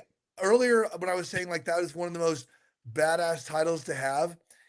Everybody knows that if you go in there, you have the chance of death over here. Yeah. And lots of bad shit all the way In through. between. all the way, yeah. Here. And then this was success. And no. Yeah. Everything bad is happening here. Yeah. And by the way, this is success. It's Here's still success. bad. It's still very bad. It's just success. Yeah. It's Yeah. a ratio. It's a Yeah, ratio. so no, they called me for celebrity bull riding. They're just like, hey, do you want to do celebrity bull riding? Ugh. I was like, real bulls? They're like, yeah. I'm like, lose this number, never call me again. They're like, it's 55 grand for 10 days. I was like, hey, you still there? Hold on. Well, because I was just going to quit. That was my plan. I was just going to go out there and quit. And so I go out there and like Leif Garrett. So we start. There's a mechanical bull. Ty Murray rides the mechanical bull backwards, eating a fucking Subway sandwich with no fucking thing. And he's like, we ain't doing this shit. He's like, we riding real bulls. Leif Garrett saw the bulls and said, fuck this, I'm out of here. And I'm like, oh, fuck. Now I got to stay? Because, he already ran that story. Like, hey, I'm not you got a chance. I mean, well, that's it's cool. Those who dare win. And it's kind of a cool, I mean, I would have done it too. I'm just telling you, I don't know that I'm not saying I'm going to win, but I probably would have done something or been injured badly enough not to make it to the end. Yeah, well, most guys did. Like it was pretty crazy. I mean, like, in the history of reality shows, because like, so when he came up with the concept, he wanted like pro athletes, like that was going to be his big thing. And it was supposed to be, and then the last Jonny Fairplay. At the last minute they changed it. Yeah, they changed it. There's a change. I see the change somewhere between pro athlete. Yeah. And I'm not saying a pro athlete would win that either. That's what's amazing about some of these. Like, Ty Murray is the greatest bull rider of all time. 5'8", 160 pounds. Jonny Fairplay, 5'8", 160 pounds. He ain't the fucking 6'5", 320 pound guy. Yeah, and you're kind of noodly, you move a little bit, so you can, even with your internal bleeding. I mean, it's like you're at this end, you're still over here, you're victory, but it's painful. Yes. So, so they changed the format to like reality stars, and Ty Murray was pissed, and he was like, you know what? The world could use a few less fucking reality stars. So he was just like, I don't give a fuck if they get hurt or die. I don't care. And then we got out there, and like at the time he was dating Jewel, and Jewel, she speaks. She's amazing. She's an Alaskan. I'll be there. I work in Alaska next week. She's dirty. She's filthy. She's hilarious. She's fun. She's so amazing. And like we're halfway through, and she was just like, Ty was pissed when he did this because it was supposed to be pro athlete, and Ty looked, he's like, God damn it, I fucking like y'all now. This sucks because I was hoping to get rid of a few of you, like kind of for good. It's just like, you kind of got my heart here. I know. Well, that's what we do. That's what we do. So yeah. All right, back to the episode. Yes. They're doing the sanctuary where good things happen, and also letters from home. It is the biggest reward for a season. And when this challenge begins, I'm looking at Steven, not athletic because I met him and I can tell you that he's not severely athletic, but much more athletic than most of these people.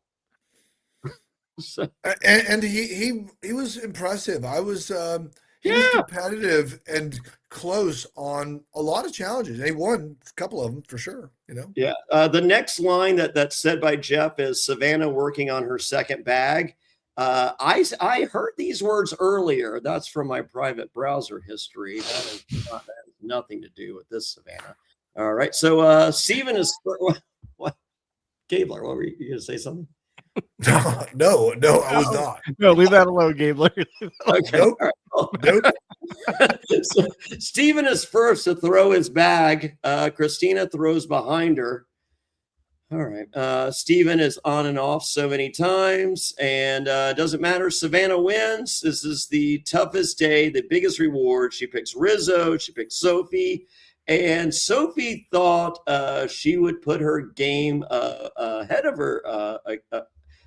her in her pick, but she did not. And Savannah reveals that she's just there for the Mexican food and doesn't give a fuck about any of this bullshit. And I'm just like, and that's why Savannah, her favorite season is Pearl Islands. Her favorite player is me. And that is why Sophie apparently likes someone that's not good at this game. Well, I mean, what was interesting at the sanctuary is how main camp is how everyone at 6 revealed all of their cards. Everything. Could not take anymore. Which I found that pretty incredible. It's working for some people and it's destroying other ones, but it's Did you have a secret on 43? I remember, yeah. I don't want to, dude. The only time to ask for validation and recognition is at Final Tribal Council. Okay. Every other thing before that, revealed nothing prior to that, because it goes like. So what we saw as viewers is kind of what they saw is like, Gabler's here. We like Gabler. We don't dislike Gabler. Gabler's not running the show. And then your final jury speech is like, here's what you didn't see. And here's why I deserve the money. I mean, that's really what, if you can, and I think it has to be real though, right? So if I said, I mean, like you can't make up. It's like, hey, remember when I played that 16th idol that we don't? It's just like, that's right. That's right. Well, let's just pretend there was, and I played it. but being able to say like, Bobby, do you remember back on like at the merge when we were first, blah blah blah, and Johnny when we did this, and when the jury's nodding and laughing and nodding at what you're saying, you're registered. You're getting points. You want 2 nods and a laugh for every sentence you give. You do, and you want people. That's the key. If you're not getting 2 nods and a laugh, you're doing it wrong. Well, you got to stick the landing because it like a few seasons ago, I think it was season 45. Emily Flippin was on. I think it was 45. Yes, 45. So Emily would have been the first voted out, except that there were a couple people there's a person that quit in the beginning and they got her spot, but she was going out. And then Caleb took her under his wing and said, like, look, I need you. You got to stop being kind of, all over the place, and you got to play within these. I liked her the first 3 episodes. I didn't like her after that. Well, she was great TV for 3 episodes, and then she was a Survivor master the back half when she got boring because she went under the radar and was playing a wonderful game, even orchestrating Bruce's out. But her mistake in that season, per my own opinion, I'm just saying, is a winner. So when she came, she was because she was doubted early. Now that she had arrived in her pole position where she had power and agency in the game, as well as had something for her resume, she felt obliged to get validation. Yes. And she told everybody before she went out on the journey that she was the one that masterminded the Bruce blindside. And everybody was like, you're right, you did. Wow, that was impressive. And then they all voted her out the next step. That was her that was her downfall, was the fact that she admitted that it was her move that she made and that no one else saw this coming. Just some shit I should say for final jury. You can go ahead and say this now so you can use it against me. Are we good? Okay. So yeah. No, I love that. I love that game. It gave me your season when it goes like I literally remember covering the finale with Matt Bischoff, and he's like losing it. He's like, fuck it. Like he goes, I said if Gabler wins, I'm gonna stop. He goes, I love Gabler, but I still said I would stop podcasting, and he continued to talk. But it was just, but like you literally explained, it was just like, and because it was just like, how does Gabe like? Because we saw the shit edit that Erica got, and I feel like Erica did a little more. Sure. But like I feel with you, we did see some stuff, but not. But I think that was a fair edit. I'm not upset with the edit at all. I think Survivor does a I think it was masterful great job in that because you were just like, hey, I didn't outwardly do this, or this. However, behind the scenes and in plain sight, I did this, and this, and it's just like, all right. I thought it was beautiful. I think the edit was actually like you're happy. That's great. But for me as a fan and a viewer, I loved it because I'm just like, I feel like we got the same story that they got. There were enough clues. I mean, Survivor masterfully tells these stories. No, they do not, Matt. Because last week was a unanimous vote. We missed chapters 5, 6, and 7 of that fucking book. There are some blind spots for sure. Tonight, Sage turns on fucking Steven. We don't get that fucking chapter. I didn't see that. I don't like that. I think the edit for surprise is garbage if you're missing chapters of your book. Well, fair point. Give me the I could do this, I'll probably do this, and then they did the good. That's good. It makes sense. And I think that's a fair point. I think, back to our edit was interesting because I was involved. The edit showed me being involved in things, and I didn't have to have total ownership of it. You don't need to stick the landing until the landing, which is at the end. And I think, like even the term alligabler. So I was in one of our confessionals, the production team was asking me some questions. And like, kind of like an alligator, I come up to the surface, I attack, and then I go underwater and hide it, control my threat level. And then one time I said the alligabler, and the camera guy started laughing. And I knew then and there that was gold. Yeah. And this is about Bobby going back to, we were talking about patience earlier. I had that at Merge, alligabler in my pocket. Yeah. I did not use it except in confessionals because I was waiting for the surprise of Tribal Council and even in Tribal Council, I explained it carefully so nobody would miss it. I was like, as an alligator, I come up to the top of the surface, I attack, and then I go underwater. And then the next sentence I said alligabler, and I got laughs because people are like, he did do that, and that's funny. We appreciate it. Like, you start charming them up and also checking boxes because every juror that sits out there is a yellow caution flag. And if you don't turn those flags green, then you're not going to win. So like when I was up there talking with folks, I was looking at people, Johnny, Bobby, or whoever I'm visiting with, and I would call them by name and talk to them about something we did together that was true. And they were like, Carlos nodding. We talked about a couple of things we did with Coco, James. I mean, James didn't vote for me. He was my only one that didn't. But we had a thing too. Me and James. He needed to save his vote to fight with everyone on Twitter. That's right. And he got it, so it was okay. It's all good. Hey, James, shout out. If anyone needs a defender on Twitter, James has got your back. Gabler, how did you feel about your chances when you were going into Final Tribal Council? How did you feel that your chances were to win the whole game? Well, thank you, Bobby. I felt really good. I was very much at ease. I'm a storyteller. I had a story to tell.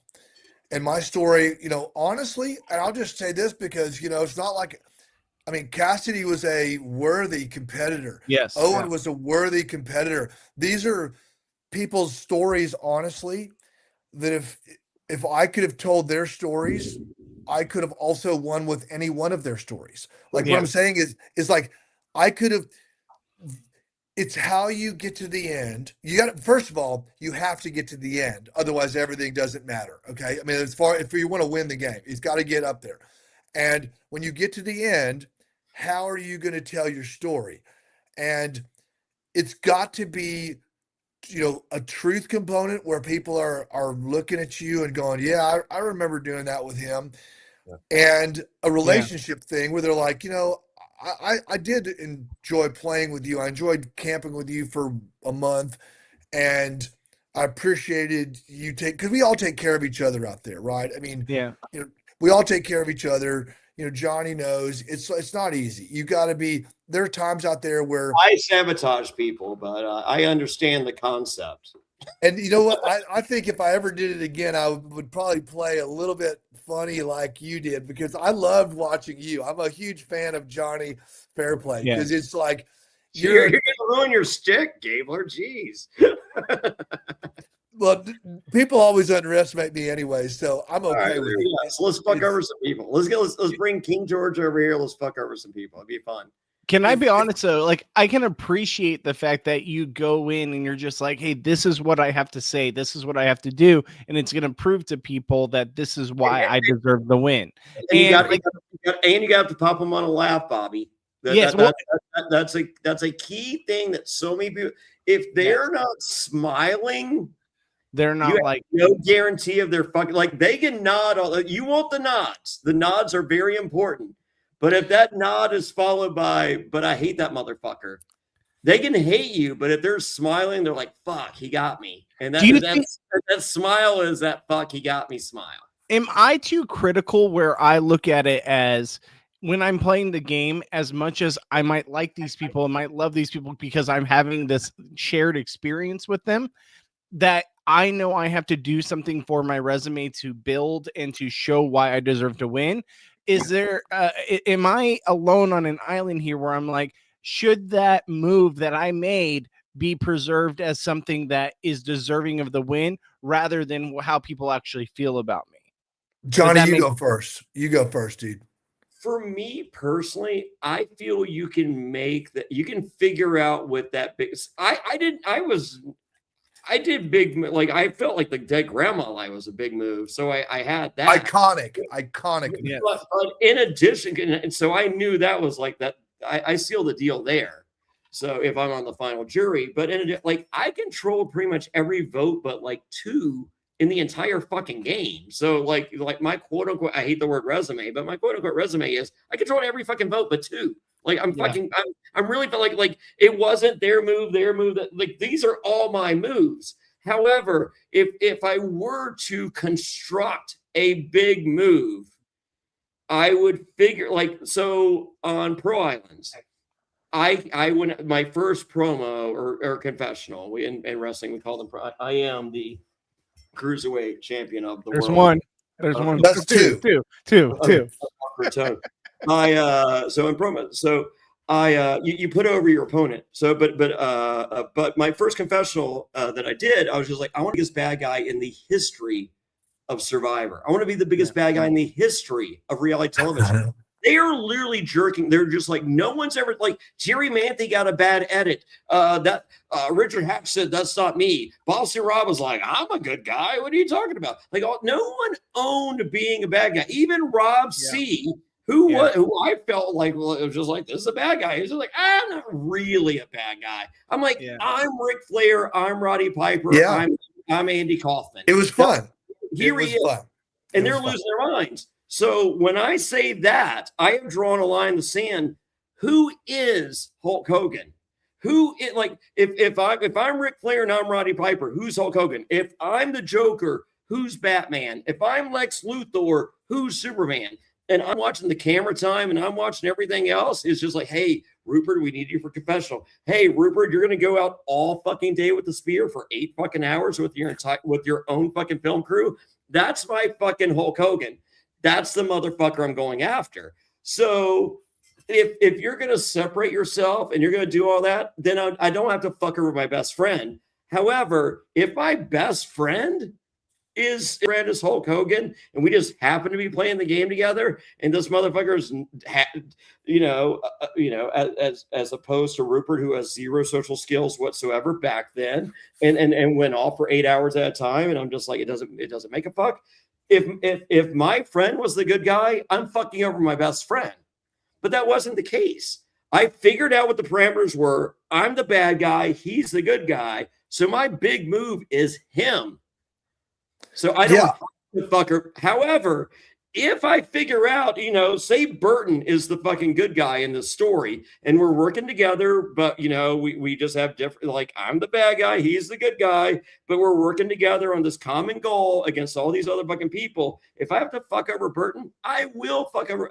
That didn't have to be the case. That wasn't gonna be the case. but I was prepared for that to be the case. But I am not purposely going in going, hey, I want to get close to someone and fuck them over. That is not the game plan I'm playing. I'm going out like, if say I go back and I'm just like, you know what? I'm a pretty fucking good dude. A lot of fucking people like me. There's some fucking shitbags on the fucking planet. Like there's Russell Hantz out there. I'm going after Russell Hantz. Well, you know, I mean, I get it's, every season's different. So there is, I mean, and players you talk about, every season's different. So that is why Survivor is, you know, lives on forever, because it's unique every season. So I had a different experience than you had. You were in a very tumultuous, in some ways it was, and this is not a knock, it was a less sophisticated in some ways, in that they were just brutal. Or more sophisticated in others. Well, and for sure. But I'm saying it was like, I agree. It was more of like the Roman gladiator Survivor than the, you know, sword fancy, you know, more fancy sword work that's being done at a later date. Yeah. Because you're still cutting, you're still killing, but it was like some of the, and you know, like tonight, there were some savage moves tonight. It doesn't mean that it's less savage, but earlier day Survivor, it was like they used hammers where maybe there was a cutlet involved. In the new era, you know, it's like the new era has cutlets, the old school has hammers, and there's equally deadly, but they're prime hammers. They're not even Lowe's hammers. They're like caveman hammers. They're bad hammers. So you're getting tetanus when I hit you with the hammer. You need a shot with that. Yeah, if you survive the crushing, it's probably the chlamydia, but all the above, it's bad. So I think that's, you know, every season you've got to be fluid and flexible. You have to have self and situational awareness. And you know, this season we're looking at, I mean, the ones that are playing it the best, I think it truly is Savannah, B plus maybe. Savannah's an A, and Sophie's a B also. They're playing well.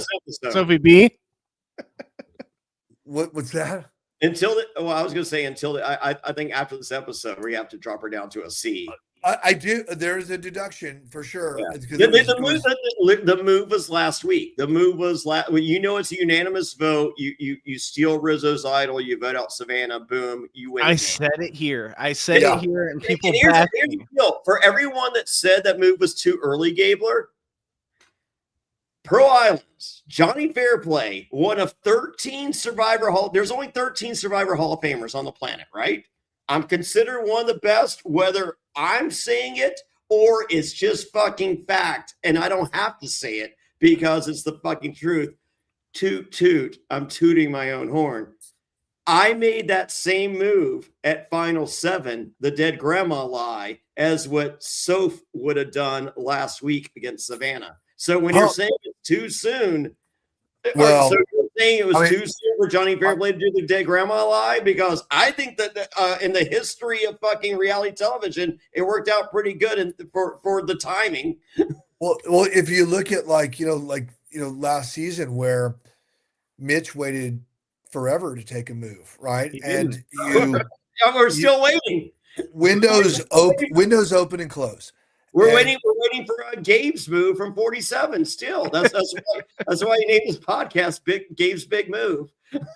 It's true. It's one of the I'm gonna have to eat dinner at some point, so I'm gonna probably peel off soon, gentlemen. I'm getting the look that I got. My soup is ready. So right, we'll race through the rest. Okay, deal. Okay. Real quick. They go to the sanctuary. It's the Tres Leches Alliance. I don't know how to pronounce that. Sophie reveals the knowledge is power.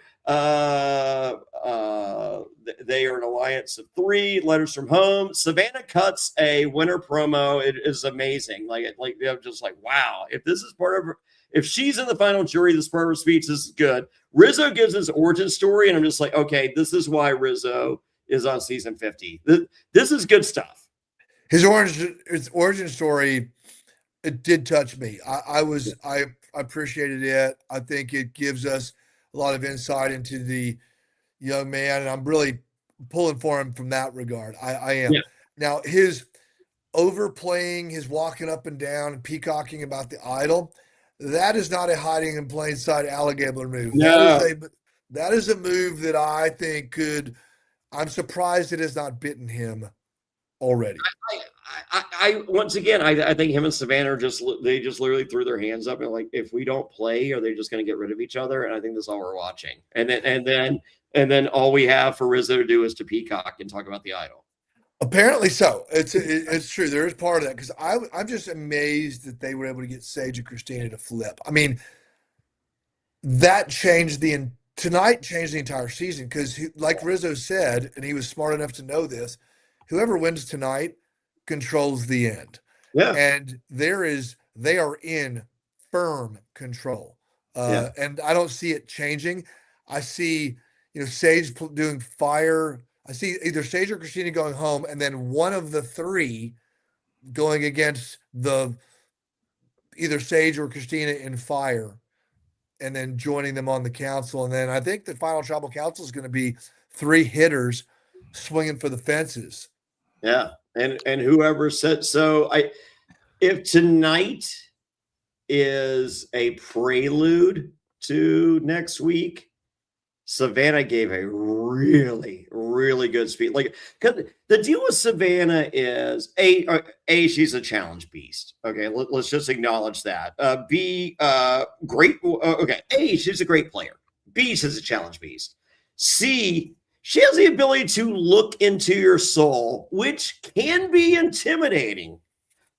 But also D, that speech she gave, that confessional, she was not looking into your soul. And I felt she was giving a very likable, fun deal. Thank you. I'm getting another whiskey here. Can I be real with you, Gabler? Normally our podcasts do not go this long, but we've been like 3 guys having a few drinks, talking about stuff. It's kind of gone longer than normal. So I apologize. Love it. No, I'm having a great time too. Absolutely. Right. No, I will. Yeah, go ahead. Savannah, those are awesome observations from a veteran player of the game. Hall of Fame, 1 of 13. Hall of Fame, 1 of 13.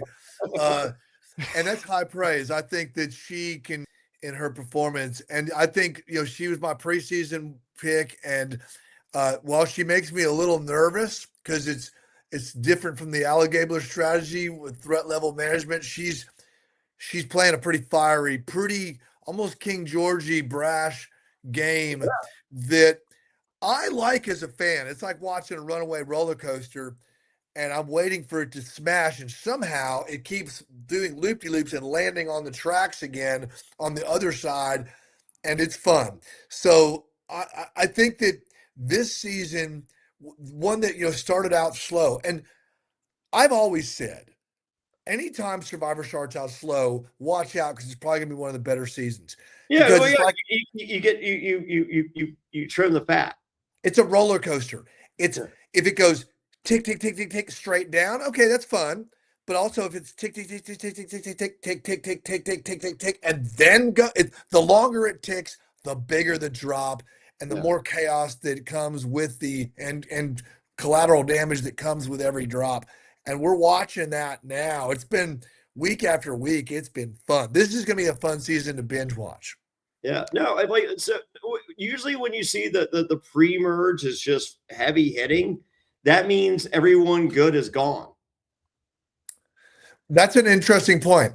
And that is, I think that goes back to hammers versus some cutlets. Back in the earlier days, you'd see beach bosses, male, female, duel it out.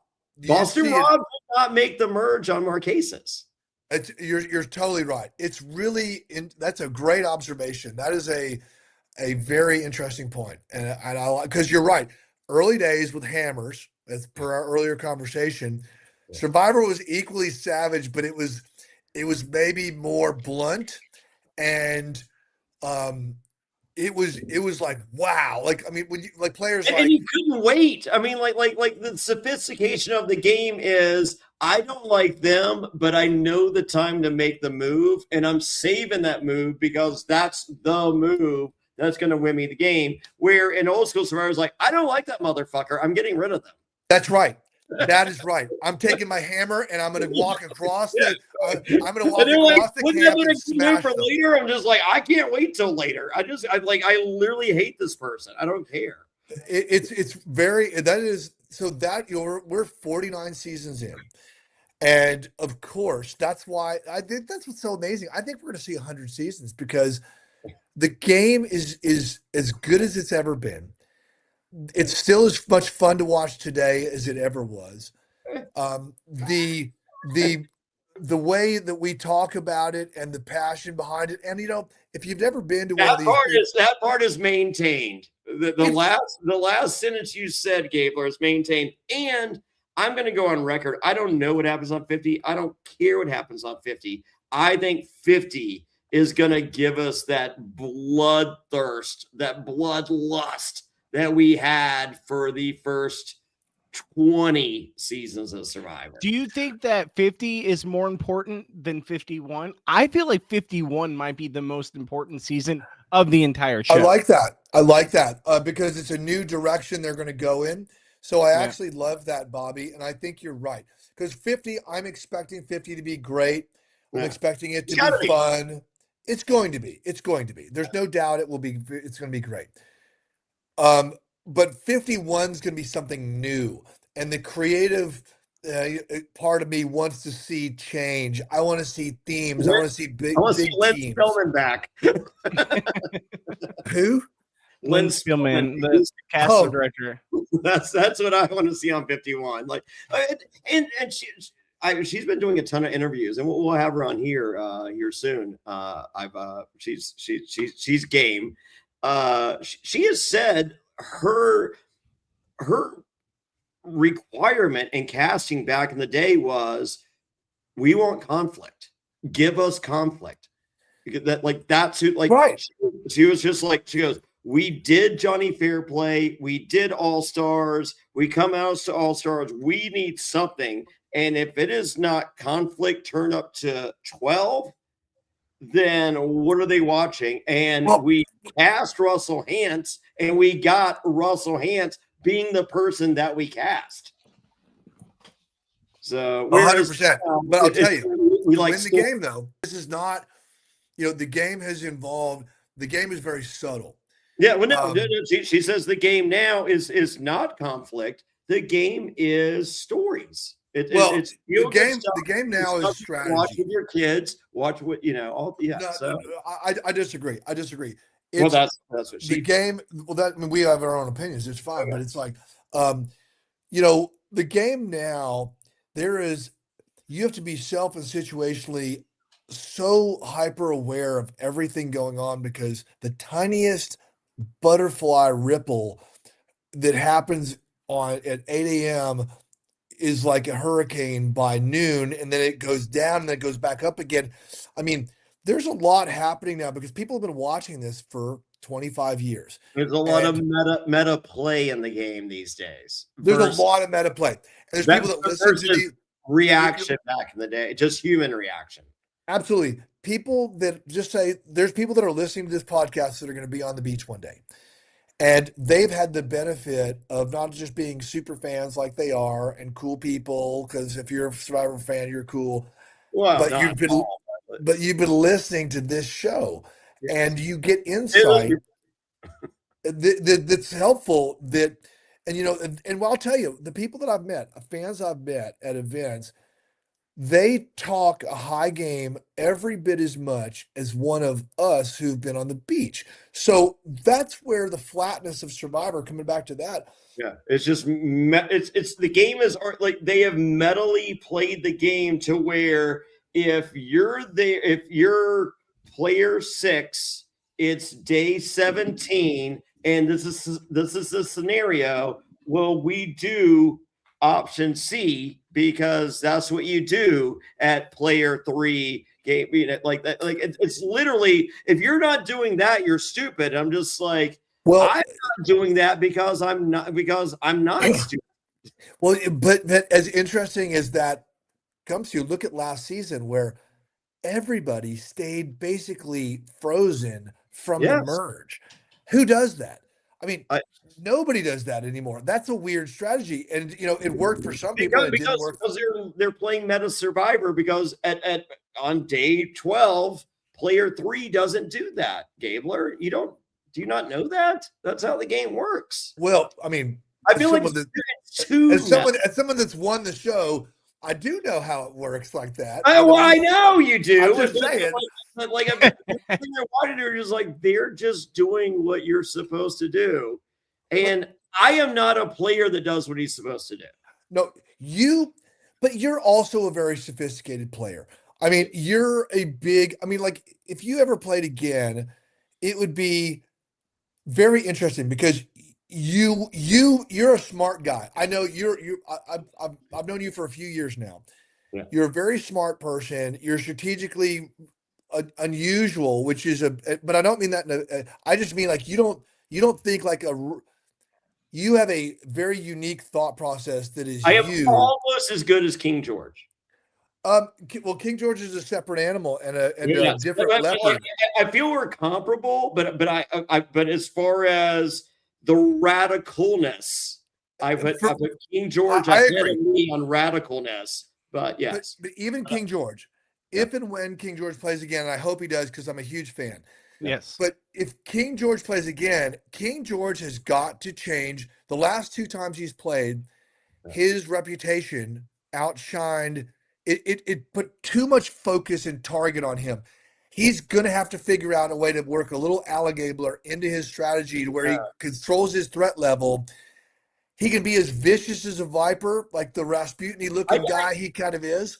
But, he's got to be able to hide after moves where George and you have such brash bravado. Did you watch House of Villains? I've seen some of House of Villains. I've seen some parts of it. Yes. So House of Villains, I Alec Gabler like the first half. And I think that on House of Villains, well, but that's again, it's a permutation of Jonny Fairplay based on multiple hands. It's like I need to find 2 dumb girls, and then I'm gonna go. And just like, okay, please stop. I don't need it. Like, no, it was great. That was playing into. I think that was smart because you're playing into stereotypes that people are already thinking. So play under that shield, but but under the shield, you're not that. You're. Oh no! I destroyed like I was touring with Jack. Like me and Jax did a House of Villains tour, and so on episode 3, I fuck him over and like I sabotage him, and he goes, "Did you betray me?" I go, "No," and then I do the confession like, "Yeah, I did." He's a fucking moron. So anyway, on for House of Villains, we got the episodes beforehand. I'm like, "Hey, we're doing Boston. We're at the greatest bar in Boston. We got like 2,000 people. Like, have you watched the episode?" They said, "I don't like to watch myself on TV." I'm like, "Well, just watch this." And he was like, no. I was like, "Yeah, like it really mean a lot if you just watch this one episode, And he was like, "No, I don't want to watch." I literally asked him 86 times, texted him 112. "We'll watch the episode. Here's the link, blah, blah, blah." No. I was like, "Hey, when you're flying, just watch. You got nothing else. Just watch the episode. Who cares?" Anyway, he gets to Brett LaBelle's house and I was just like, "Hey, did you watch the episode?" He's like, "Oh, no, I don't want." I'm like, "Oh, fuck." Oh.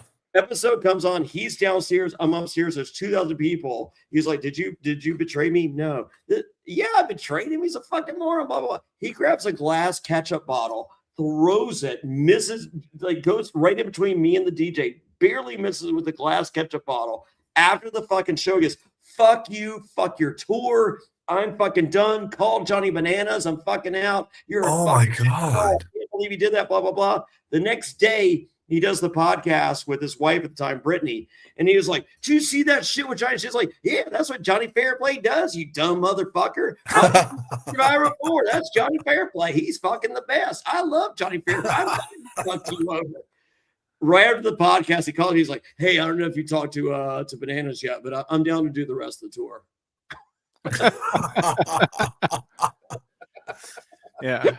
Well, there's no doubt. It is fun. Anywhere you go, it seems to have a pretty fun aura about you. I try. And maybe we'll catch up again together, sometime Yes. later on this season, man, because Yeah, I got to go grab myself a little feed for dinner. Yeah, no, we got to get you out of here. It's been already 2 hours of having you on the But podcast. before we let you leave, me and Bobby are going to finish the episode. But before we let you go, please let us know where you think, because it's the giving time. We just finished Thanksgiving. There was a thankful Thanksgiving. The Donation Tuesday deal. I just got back from Over the Edge weekend where we raised $180,000 for so many amazing charities. That's awesome. I saw that. Good for you guys, man. Such an incredible deal. I will see you there next year. I'm in the main event of the wrestling. I will be defending. I'll still be the Boca Raton cruiserweight champion of the world at that time. But Gabler, you do really amazing things for really amazing people. And I just separate this from you. I don't give a fuck about who some people voted for that these things, some of this went towards. Fuck that. Gabler gave $1 million to veterans across this planet and in this amazing country, and did a really, one of the most selfless fucking things I've ever seen in my entire life. So like I'm friends with a survivor, and I love a survivor, and she's a very dear friend. But please do not, I don't give a fuck if there's any name attached to 1/1000th of these charities that this fucking I don't care. I don't care. The bottom line, I appreciate that so much. It's very kind of you to say. Because that little attack bothered me, and I've talked to that person. Once again, I love that person. We're friends. But you are one of the most selfless human beings I've ever met in my entire life, Gabler, and I love you, and I think I love you too, man. I love you too, Bobby.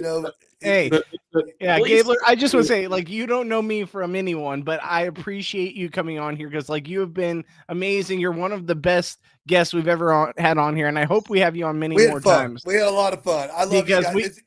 The time passed like nothing. It's so true. Yeah, obviously, the soup is cold.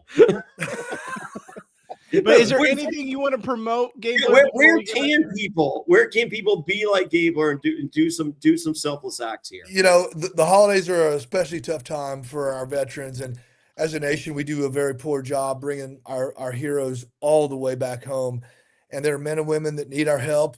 And if you have the ability, there's a group called Veterans Exploring Treatment Solution, vets.com. They do remarkable work.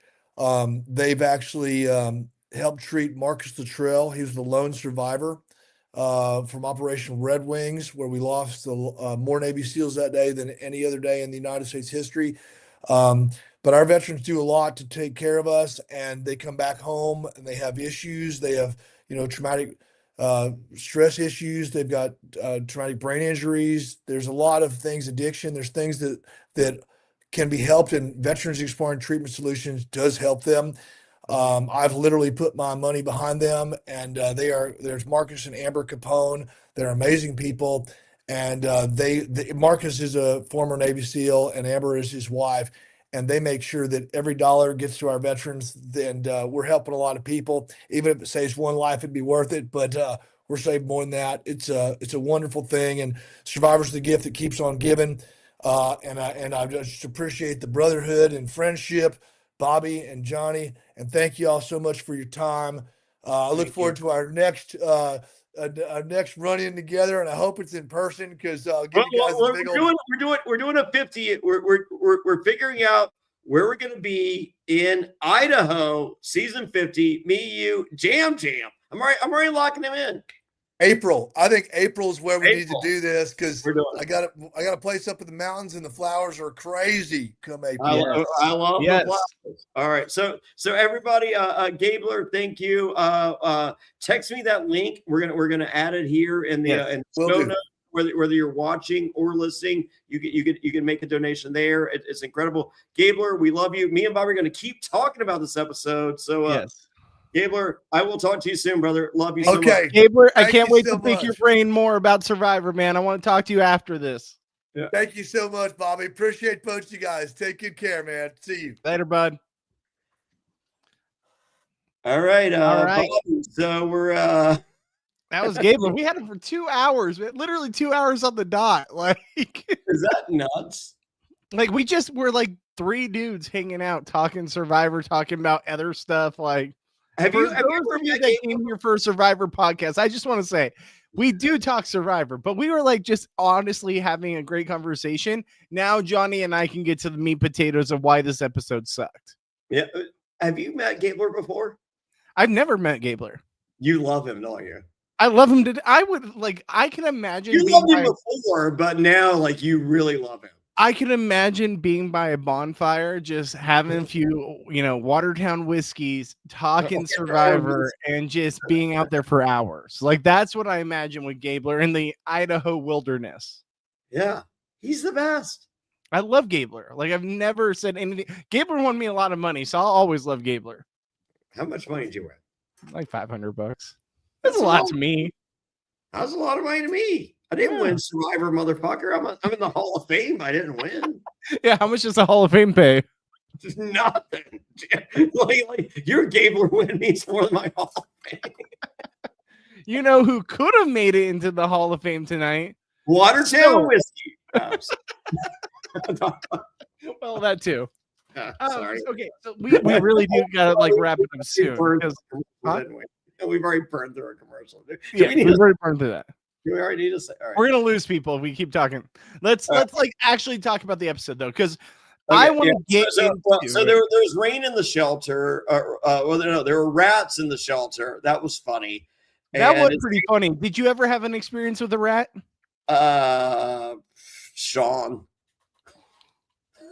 Too soon. Can I say one thing that we didn't? I don't want to interrupt you and Gabler earlier, but one thing I didn't want to bring up is the Mexican taco reward, whatever it may be, not one of the best rewards you could possibly get. For me personally, Yeah. oh, I could live on Mexican food. I could live off Mexican food too. I mean, I'm in California where you get some of the best, Oh, Southern California Mexican food. El Compadre, was that some of the best Mexican Where we food? went, you and I went there. What was that? What did you get? Like the enchilada, maybe? I got a chili verde burrito, I believe. How was it? Was- That's chili verde burrito? No, but I'm tainted. But did okay? I recommend the enchilada? No, it was great. Everything Did you I recommended was great. recommend the enchilada? And what did Chef Aaron Sanchez, Yes, what did he recommend? the tequila. He recommended tequila. He also recommended bathroom breaks. Oh no, I feel awful because Chef Aaron Sanchez, you were so boldly enough to ask him. By the way, for those of you that don't know, me and Johnny just randomly walked into El Compadre, right? That's what it's called. And we walked in there. Peek behind the curtain. Yes, if you want to go to a Survivor viewing party and you don't want to pay the money to meet me, I will be, if you're a cheap motherfucker, I will be at El Compadre before that event. However, I won't talk to you unless you're cheap. So peek behind the curtain. Me and Johnny were like, I'm like, I pick up Johnny. He thinks I'm 5'2". Yes. Then he sees me. He's like, oh shit, who's this guy? Allegedly. We go to CVS, then we do all this stuff, and then we all of a sudden wound up. I'm like, Johnny, I'm hungry. Let's eat. He's like, let's go to El Compadre. We go to El Compadre. He said, like, this is where you meet famous people. It was the plan, but it was also there was a lot of things that weren't the plan that day, and they became. There's a lot of moving parts. So we go to El Compadre and we walk in and we immediately try to like move some chairs over to like sit to the side. And all of a sudden the bartender, who I think he was kind of a complete asshole, being a bartender myself, he's kind of an asshole, yeah, right? He's kind of a dick. He was like, you can't touch those chairs. We're like, all right. And so we sit there and I look over and I see the other two random, like there's no one else in this restaurant. And there's two guys sitting at the bar as well. And I look at him like, hey, Johnny, you know who that is, right? And he's like, I told you we're going to see someone famous. Who is it? And I'm like, that's Chef Aaron Sanchez from Master Chef. Like, that's I only know that because my wife watches that show. And I'm like, that's him.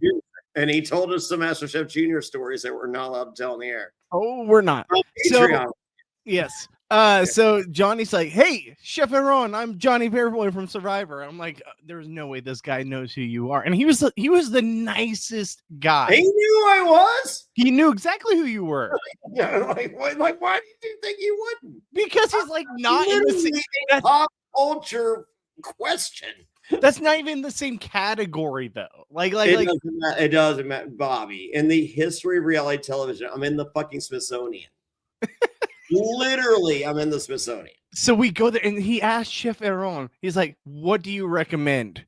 So Chef Aaron, I can't even remember because at this point, Chef Aaron was buying us shots at this point too, because we're just talking to him and his buddy. And Johnny asked him his recommendation. So here's the thing, guys. Peek behind the curtain. I'm like the pickiest eater in the entire world. So when Johnny says, I'm like, I have to order what he says. Otherwise, I'm an asshole. And secondly, I don't like certain things because I'm like one of the pickiest eaters of all time. What the fuck do I do here?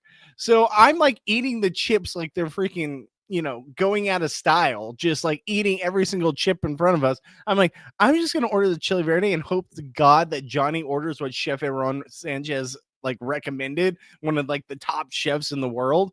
And thank God Johnny actually orders what the chef recommends. Why wouldn't I? And it was the greatest thing I've ever had. I am a picky eater. I'm sorry. I know. I have a palate of a 5-year-old.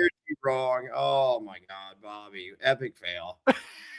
I felt like an asshole. You're an idiot. You're an idiot. Like why are you not? Oh my God. The stories he told after that. All right. Well, it's day 23. Good morning, guys. We just had the best day ever. What about you guys? They're like, yeah, there were fucking rats.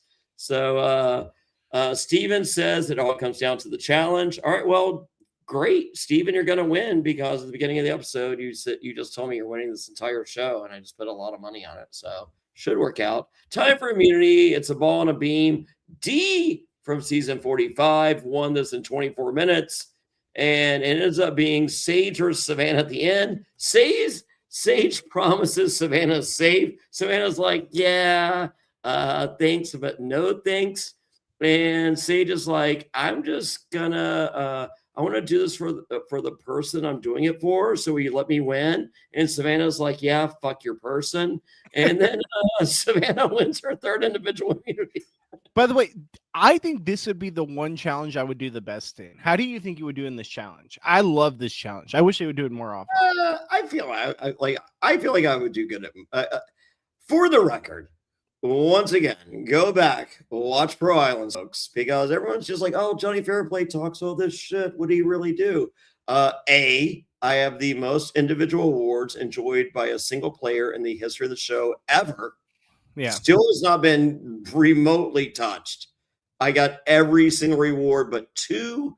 And the one of the 2 that I didn't get when I looted the other tribe's deal, I got their shampoo and conditioner. So I got every single reward but 1, the breakfast reward, in which Burton said it turned his butthole into a soft serve dairy machine because everything was dairy based for the breakfast. So I feel like I am the greatest reward winner ever in the history of the show. So there's that. And then when it comes to individual immunities, I finished second on almost every single fucking deal. Go back and watch.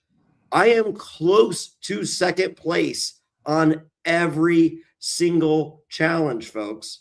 Every single challenge. I am close to second, if not second. So with that, how would I do on the challenge? Great, because I do good on every challenge. Like I think this challenge we are getting the primal Survivor, the hammer version of Survivor, Bobby, that Gabler referred to. We get rid of the muscle, blah, blah, blah, blah, blah. And we get rid of whoever goes on runs. Yeah.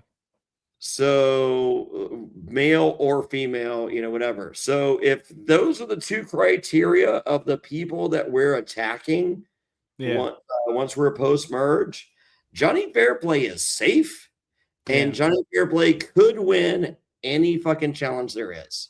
I think this challenge is literally made for me. I call this like everyone's got a little captain in them challenge because it's What size literally shoe like do you wear? Captain Morgan stance. Huh? Yeah, what size shoe do you wear? What was it?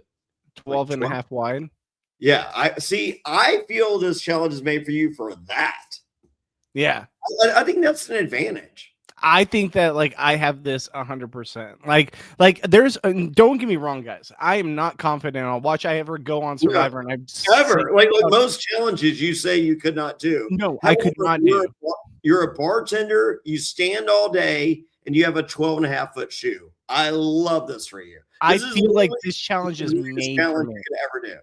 I wish this would be like the final 5 challenge, and like this is something Final that I 3. go there. Huh? Final 3. Final 3, whatever it may be. Like, I feel like I could stay there all day. And here's the other thing that Johnny probably knows, but other people don't know. I'm notorious for walking on my tippy toes. Like, I've been teased about it since I was a little kid. I don't recollect that I actually do it, but people tell me I do it. I don't know why. Apparently that's a thing. Apparently I have tight Achilles. I don't know what it is. I think like this kind of challenge is like made for me where I could easily just put my foot there all day and like have no problem. Wow, there you go. Fast forward to me on Survivor 51 and I completely suck at this challenge. Would you have, if you were Savannah, would you have made that deal with Sage? No, never. You never make a deal. You never make a deal in Survivor. She did exactly what she should do. I think that everything that she did was exactly as everything that Savannah's done all season is exactly how she should play. Savannah and Rizzo should have been gone multiple weeks ago. Yeah. Well, here's the beauty of that. So Savannah gets her 3rd individual immunity, and if she wins again, she can join a select group of women at 4. And I'm like, fuck you, Jeff. Like, really? Yeah. So I mean, like, listen. I am not a pro. I'm not no one will ever mistake me for an advocate. However, you know, I love my 2 daughters. I love my mom. I love my smoke show fiance. And I'm a firm supporter and believer of those women in spite of what you saw on season 7 of Survivor, in which I was literally just quoting Andy Kaufman. So for those of you that don't know, it's called an homage. It wasn't with me playing Survivor was real, but I was playing a character, real life. I'm surprised you've ever said that because I never thought we'd ever hear those words from you. Yeah, women rule my life, and I love women. However, at the same, I do not want my mom to be the greatest female, whatever. Like I want her to be the greatest mom just because she's my mom. But other than that, I just want her to be the greatest human being. I don't want my fiance to be, you know, the greatest. I want her to she's executive host at a casino. I want her to be the greatest executive host, not the greatest executive female host. Yeah, you're not just your gender. You're as a person. My 17-year-old, she turns 18 in January. I'm so excited. Fucking 18? Are you kidding me? She's gonna be 18. For those of you that watched the finale of Micronesia, she was there as a baby, like sitting there. And I want she's going to college. I want to be the greatest director of all time. I don't want to be the greatest fucking female director.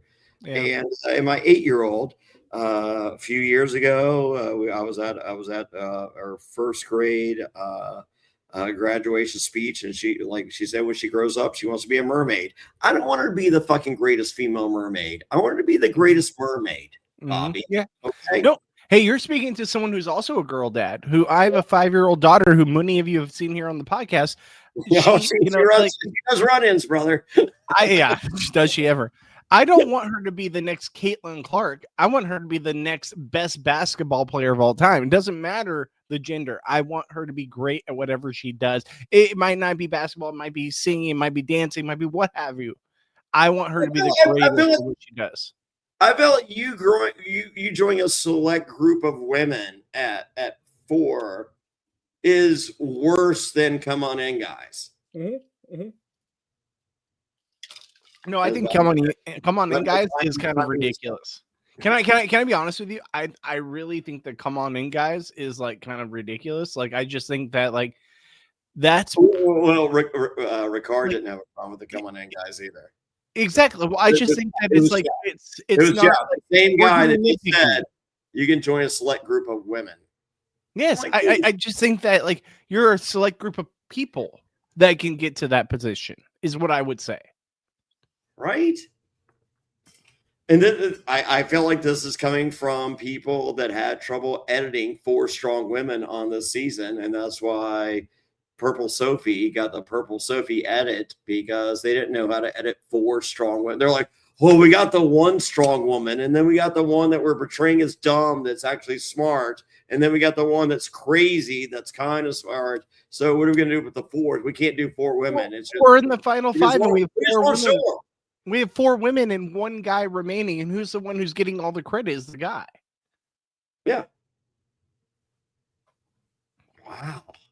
Sexist Survivor. Who knew? I'm not saying that. I'm not saying that. I'm saying era is sexist. I'm not saying that at all. I'm just saying that I appreciate Oh when my they God. say it as a Well, generalization. you know, give me an. How about this? Season 51, all women. Fuck it. Let's go. Do it. 51, all women. 52, Heroes versus Villains 2. 53, all dudes. Yeah, well, Sausage, that's never gonna fly. Survivor Sausage Fest. I think that's a great name. Season 54, Second Chance. Season 55, All Stars 2 or 3. What are we on? 3, 2? 3, well, 2 technically, but yeah. All Stars 2. Boom. Fucking challenge this shit, motherfucker. Stop with this fucking garbage that you're fucking doing now. I mean, like, it's fine, it's great, I love it, but like, do you know why people watch the challenge? We're off the rails. Because we're invested in these characters. All right, we're 2 hours 70. All right, we're off the rails. Yes. So So Sage admits that she was going to get rid of Savannah if Savannah had given it to her, which I'm like, that's amazing. And so this is followed by Jeff Rhodes going, "Hey, Sage just lost. If losing sounds fun to you, apply for Survivor." And I'm like, what is happening in my fucking world in which Jeff Probst literally just said, does losing sound fun to you? Apply to Survivor. You'll love it. I mean, it's true in that only one person wins. Yeah, but I don't feel like that's the pitch. Hey, do you want to be a loser? Yeah. Well, then apply for Survivor. You're pretty much. I'll be honest. I fast forward through it because guess what? I sent in my application. All right, so let's hear back from you. Oh well, Gabler was going to tell you what to do, and then I said we got to do the show. So there we go. Yeah, I know. I was waiting for that. Yes, fuck Steven. Steven wants Sophie out. Rizzo throws out Steven to Sage. Christina thinks Steven gives them a better chance against Savannah and challenges. Christina says, Steven, you're safe. Steven calls Christina a sloppy player and goes so far as to give an allegory or an alliteration or something, an allusion, a reference point of Christina is someone eating spaghetti with their hands versus people using cutlery. I'll be honest though, like I agree with Steven. Like she is very sloppy, right? Like when she's saying something, it's not that she's just giving a slip of the tongue. She's saying it because there's some sort of truth in there. Yeah. Like what are your thoughts? No, she's not a good gamer. I will give her credit. I watched I saw the initial meme on social media in which, you know, she said, if you have a problem with Uncle Jeff, then fuck you or whatever. She doesn't care or whatever. And then I watched the whole deal, and I appreciated what she said. Mm-hmm. In that, did you watch the whole video, Bobby, or no? No, I didn't watch it.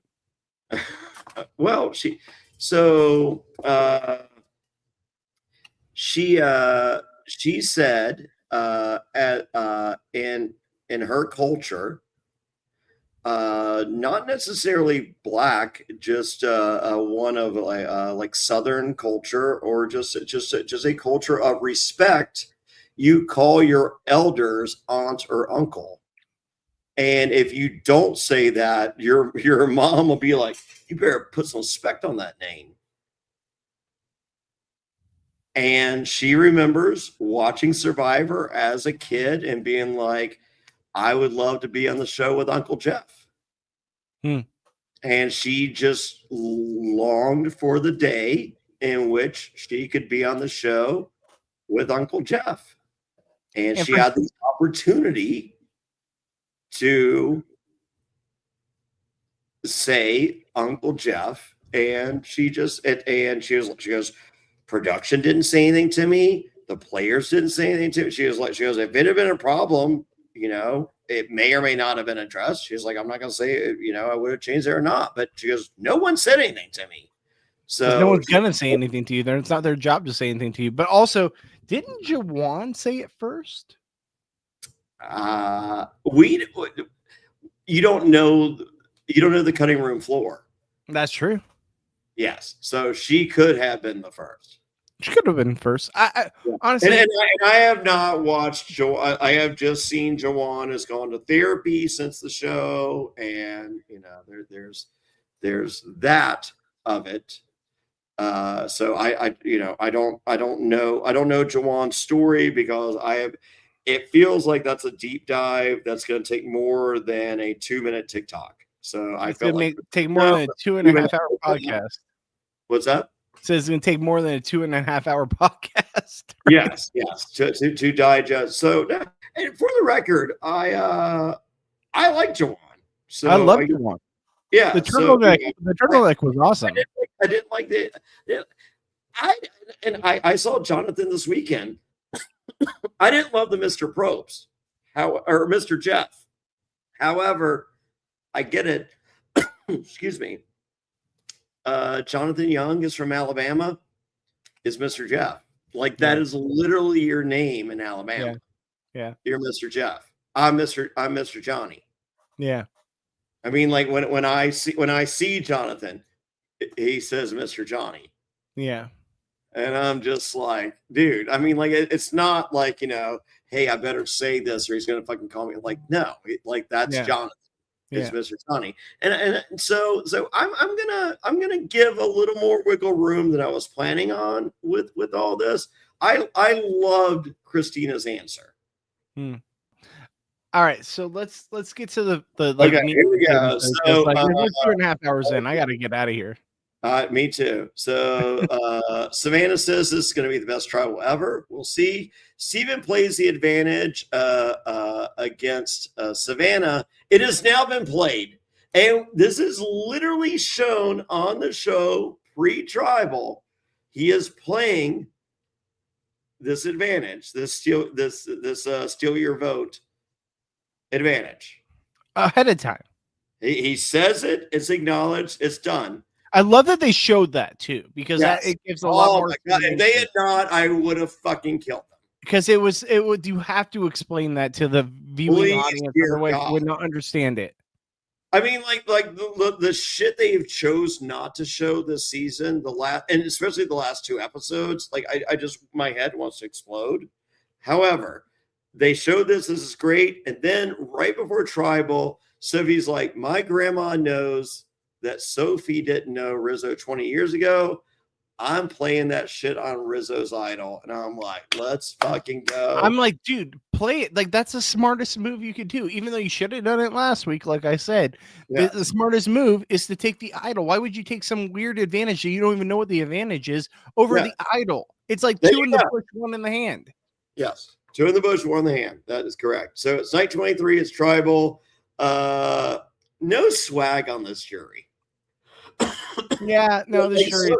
Sophie looked better, and I thought Sophie looked beautiful on the show. So I don't want any shade there. I thought Sophie looked beautiful on the show. I thought she looked like her outfits compared to everyone else's outfits. I thought like she had like a gown with like little like She was like, this. "You just voted me out, MFers. I'm gonna show out."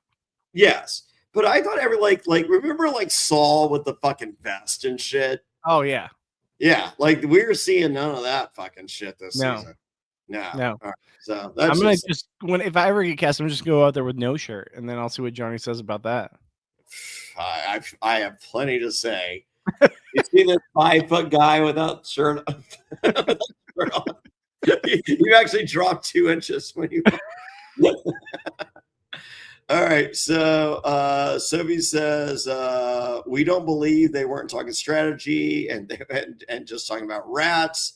And then Rizzo's asked about the idol, and he's like, "What about the idol? Why do you keep asking about the idol?" And then Probst does his summer stock Othello impression, to which Sage is like, "I don't even know what you asked because why did you do your summer stock Othello impression?"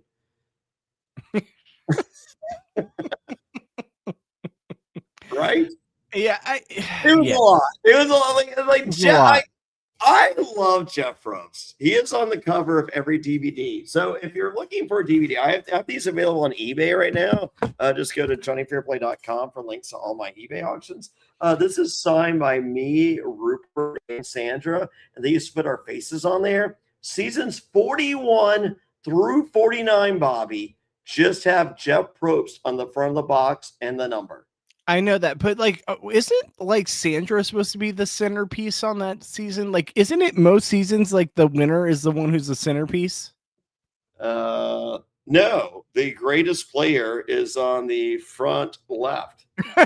Okay, well, you know what I'm saying. Like, generally, isn't that a case? I'm pretty sure they just put the greatest player at the front left, and they just fill in the rest. I digress. Let's talk about the season, though. So here we go. Go. Come on. Steven says he's as nervous as a bunch of shins in a dark room of coffee tables, and the jury does not pop for that whatsoever. Remember, me and Gabler earlier were talking. You want 2 nods and a laugh. Mm-hmm. That's your goal on every sentence you say to that jury. 2 nods and a laugh. Steven got a half nod and a yeah. I didn't think that was funny. Yeah. It's literally what he got. Is just like, not today, Satan. I still go back to the fact that, like, let's talk about the Sophie of it all, right? The Sophie playing her knowledge is power advantage and using all the build up too, right? Like, they literally showed her reading the entire description, her really talking about how, like, I'm sorry, I know you earned this, like, I'm gonna do this, I'm sorry, and then she does it to Steven. Of all people, you're going to take a random advantage that you don't know what it is over an idol that you know has been the game forever. Because she was so fucking to be taken on the love. Like, I can't. I'm sorry. That's up there with some of the worst gameplay I've ever seen in my life. That's fine. That's fine. However, emotionally, that win by Savannah was the most crucial win of any win this season. We were literally told it over and over and over and over again. This is the greatest reward you experience on season 49.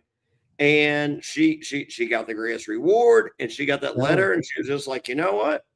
I want to sacrifice my game for this reward because I still think I'm pretty good. And it's just like, where's your move? I have a wife and kid. I would go on this freaking island and have a wife and kid trying to write back to me, and I still would say I'm doing this for them. Okay, hey, all right. Say you're there. You're Savannah. Yes. Who are you taking on the reward? Exactly who she took. Well, there you go. Yeah, I don't think Savannah's at fault in any way. If anything, Savannah is the hero of the episode. She did exactly what she should do. Sophie had played it so bad. Okay. So let me change it again. Say Savannah takes you and Rizzo. I'm still backstabbing them the first chance I get to win the game. Yeah. Okay. Like, what are we talking about? There's the difference. But no, but it's not even like a difference. It's pretty But common knowledge. You look at fucking Twitter right. No, if you look at Twitter right now, everyone's bashing them. Like, Okay, what the fuck are you doing? But you don't think that letter is emotionally affecting you?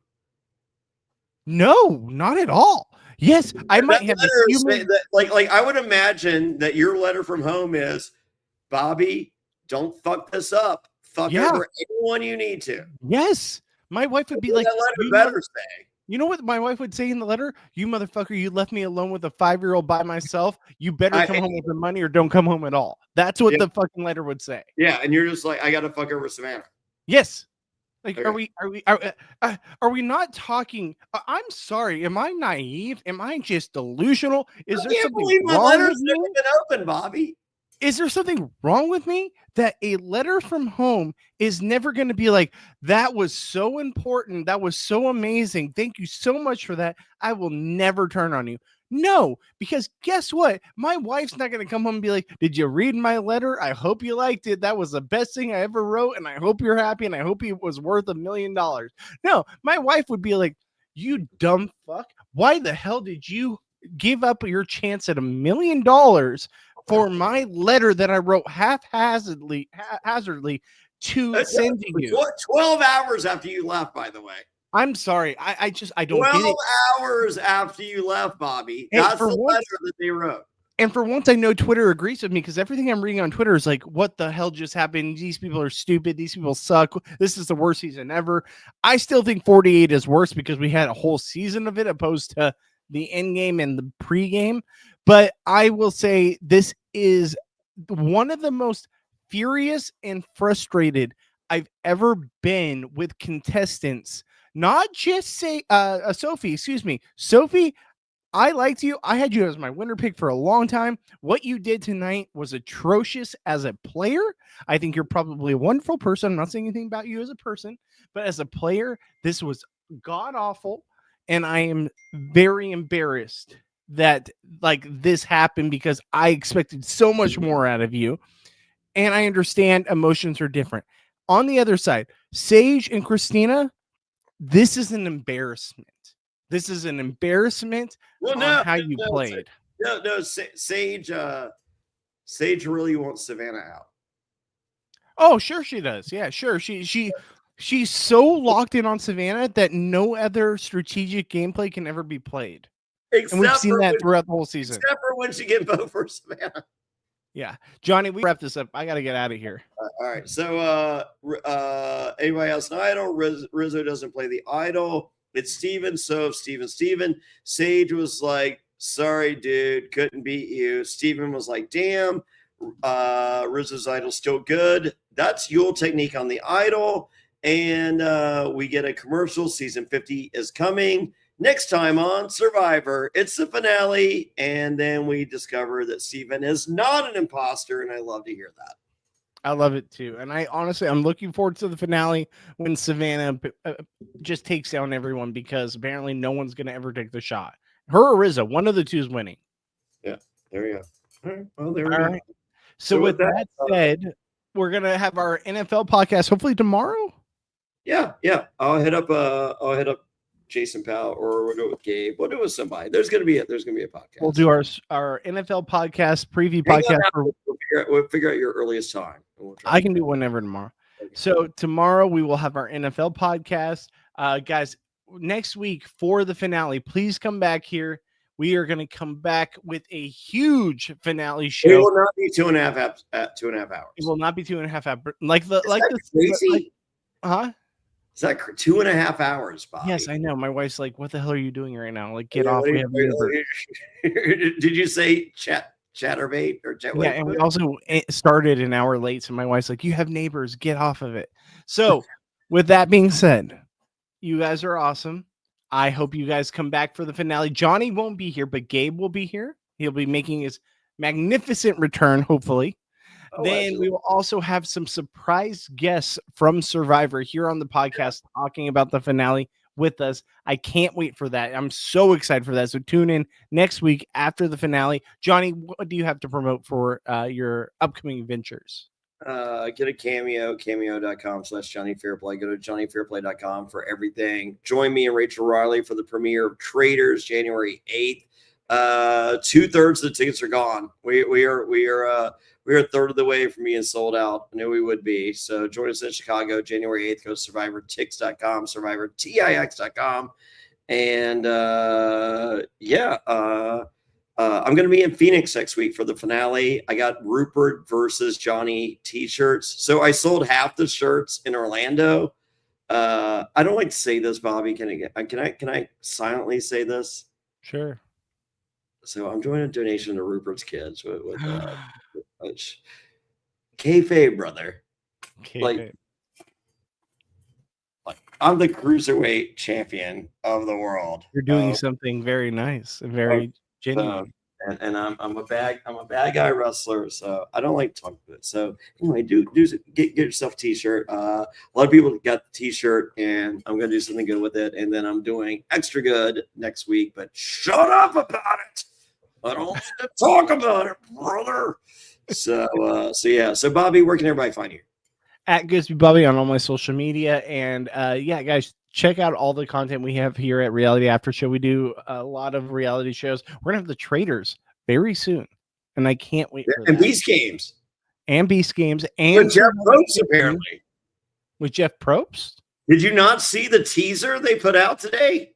No, I didn't see it. Oh my God. So Beast Games put out a trailer. It's the Beast Games dude and Jeff Probst, like they're back to the water in Samoa. You know that all of those guys are like big time Survivor fans. All the guys from the Beast people. Yeah. So is like apparently there's something happening tomorrow, and then Jesse from Survivor's their favorite person Gabler season is like, oh, is that Uncle Jeff? And then he followed with, oh, so when you said we're now allowed to do other shows, I guess that just means you.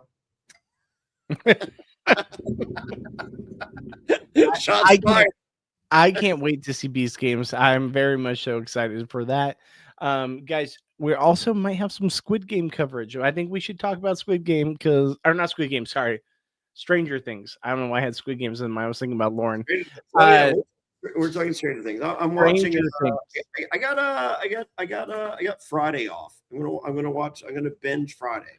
All right, and then we got a lot to catch up on Stranger Things because I have a lot to say. So, guys, tune in for that coverage. With all that being said, Johnny, where can people find you? At Jonny Fairplay. Go to JonnyFairplay.com and get out of here. Go kiss your loved ones. Yes, and check out our Patreon, Reality Patreon. Gabe talking about ayahuasca, and we're gonna do a I'm gonna do a Patreon with Bobby. We're gonna talk about get Over the Edge weekend. There's lots of crazy stories. As the cruiserweight champion of the world, still to this day, that's 5. Your over is covered, everyone. We will talk about that. RealityPatron.com. That's RealityPatron.com. All right, guys. With that being said, we will see you for finale night next Wednesday night, right here, immediately following the East Coast airing of Survivor. Can't wait for it. Hope you guys enjoy, and we will see you in the next one. Peace out, guys.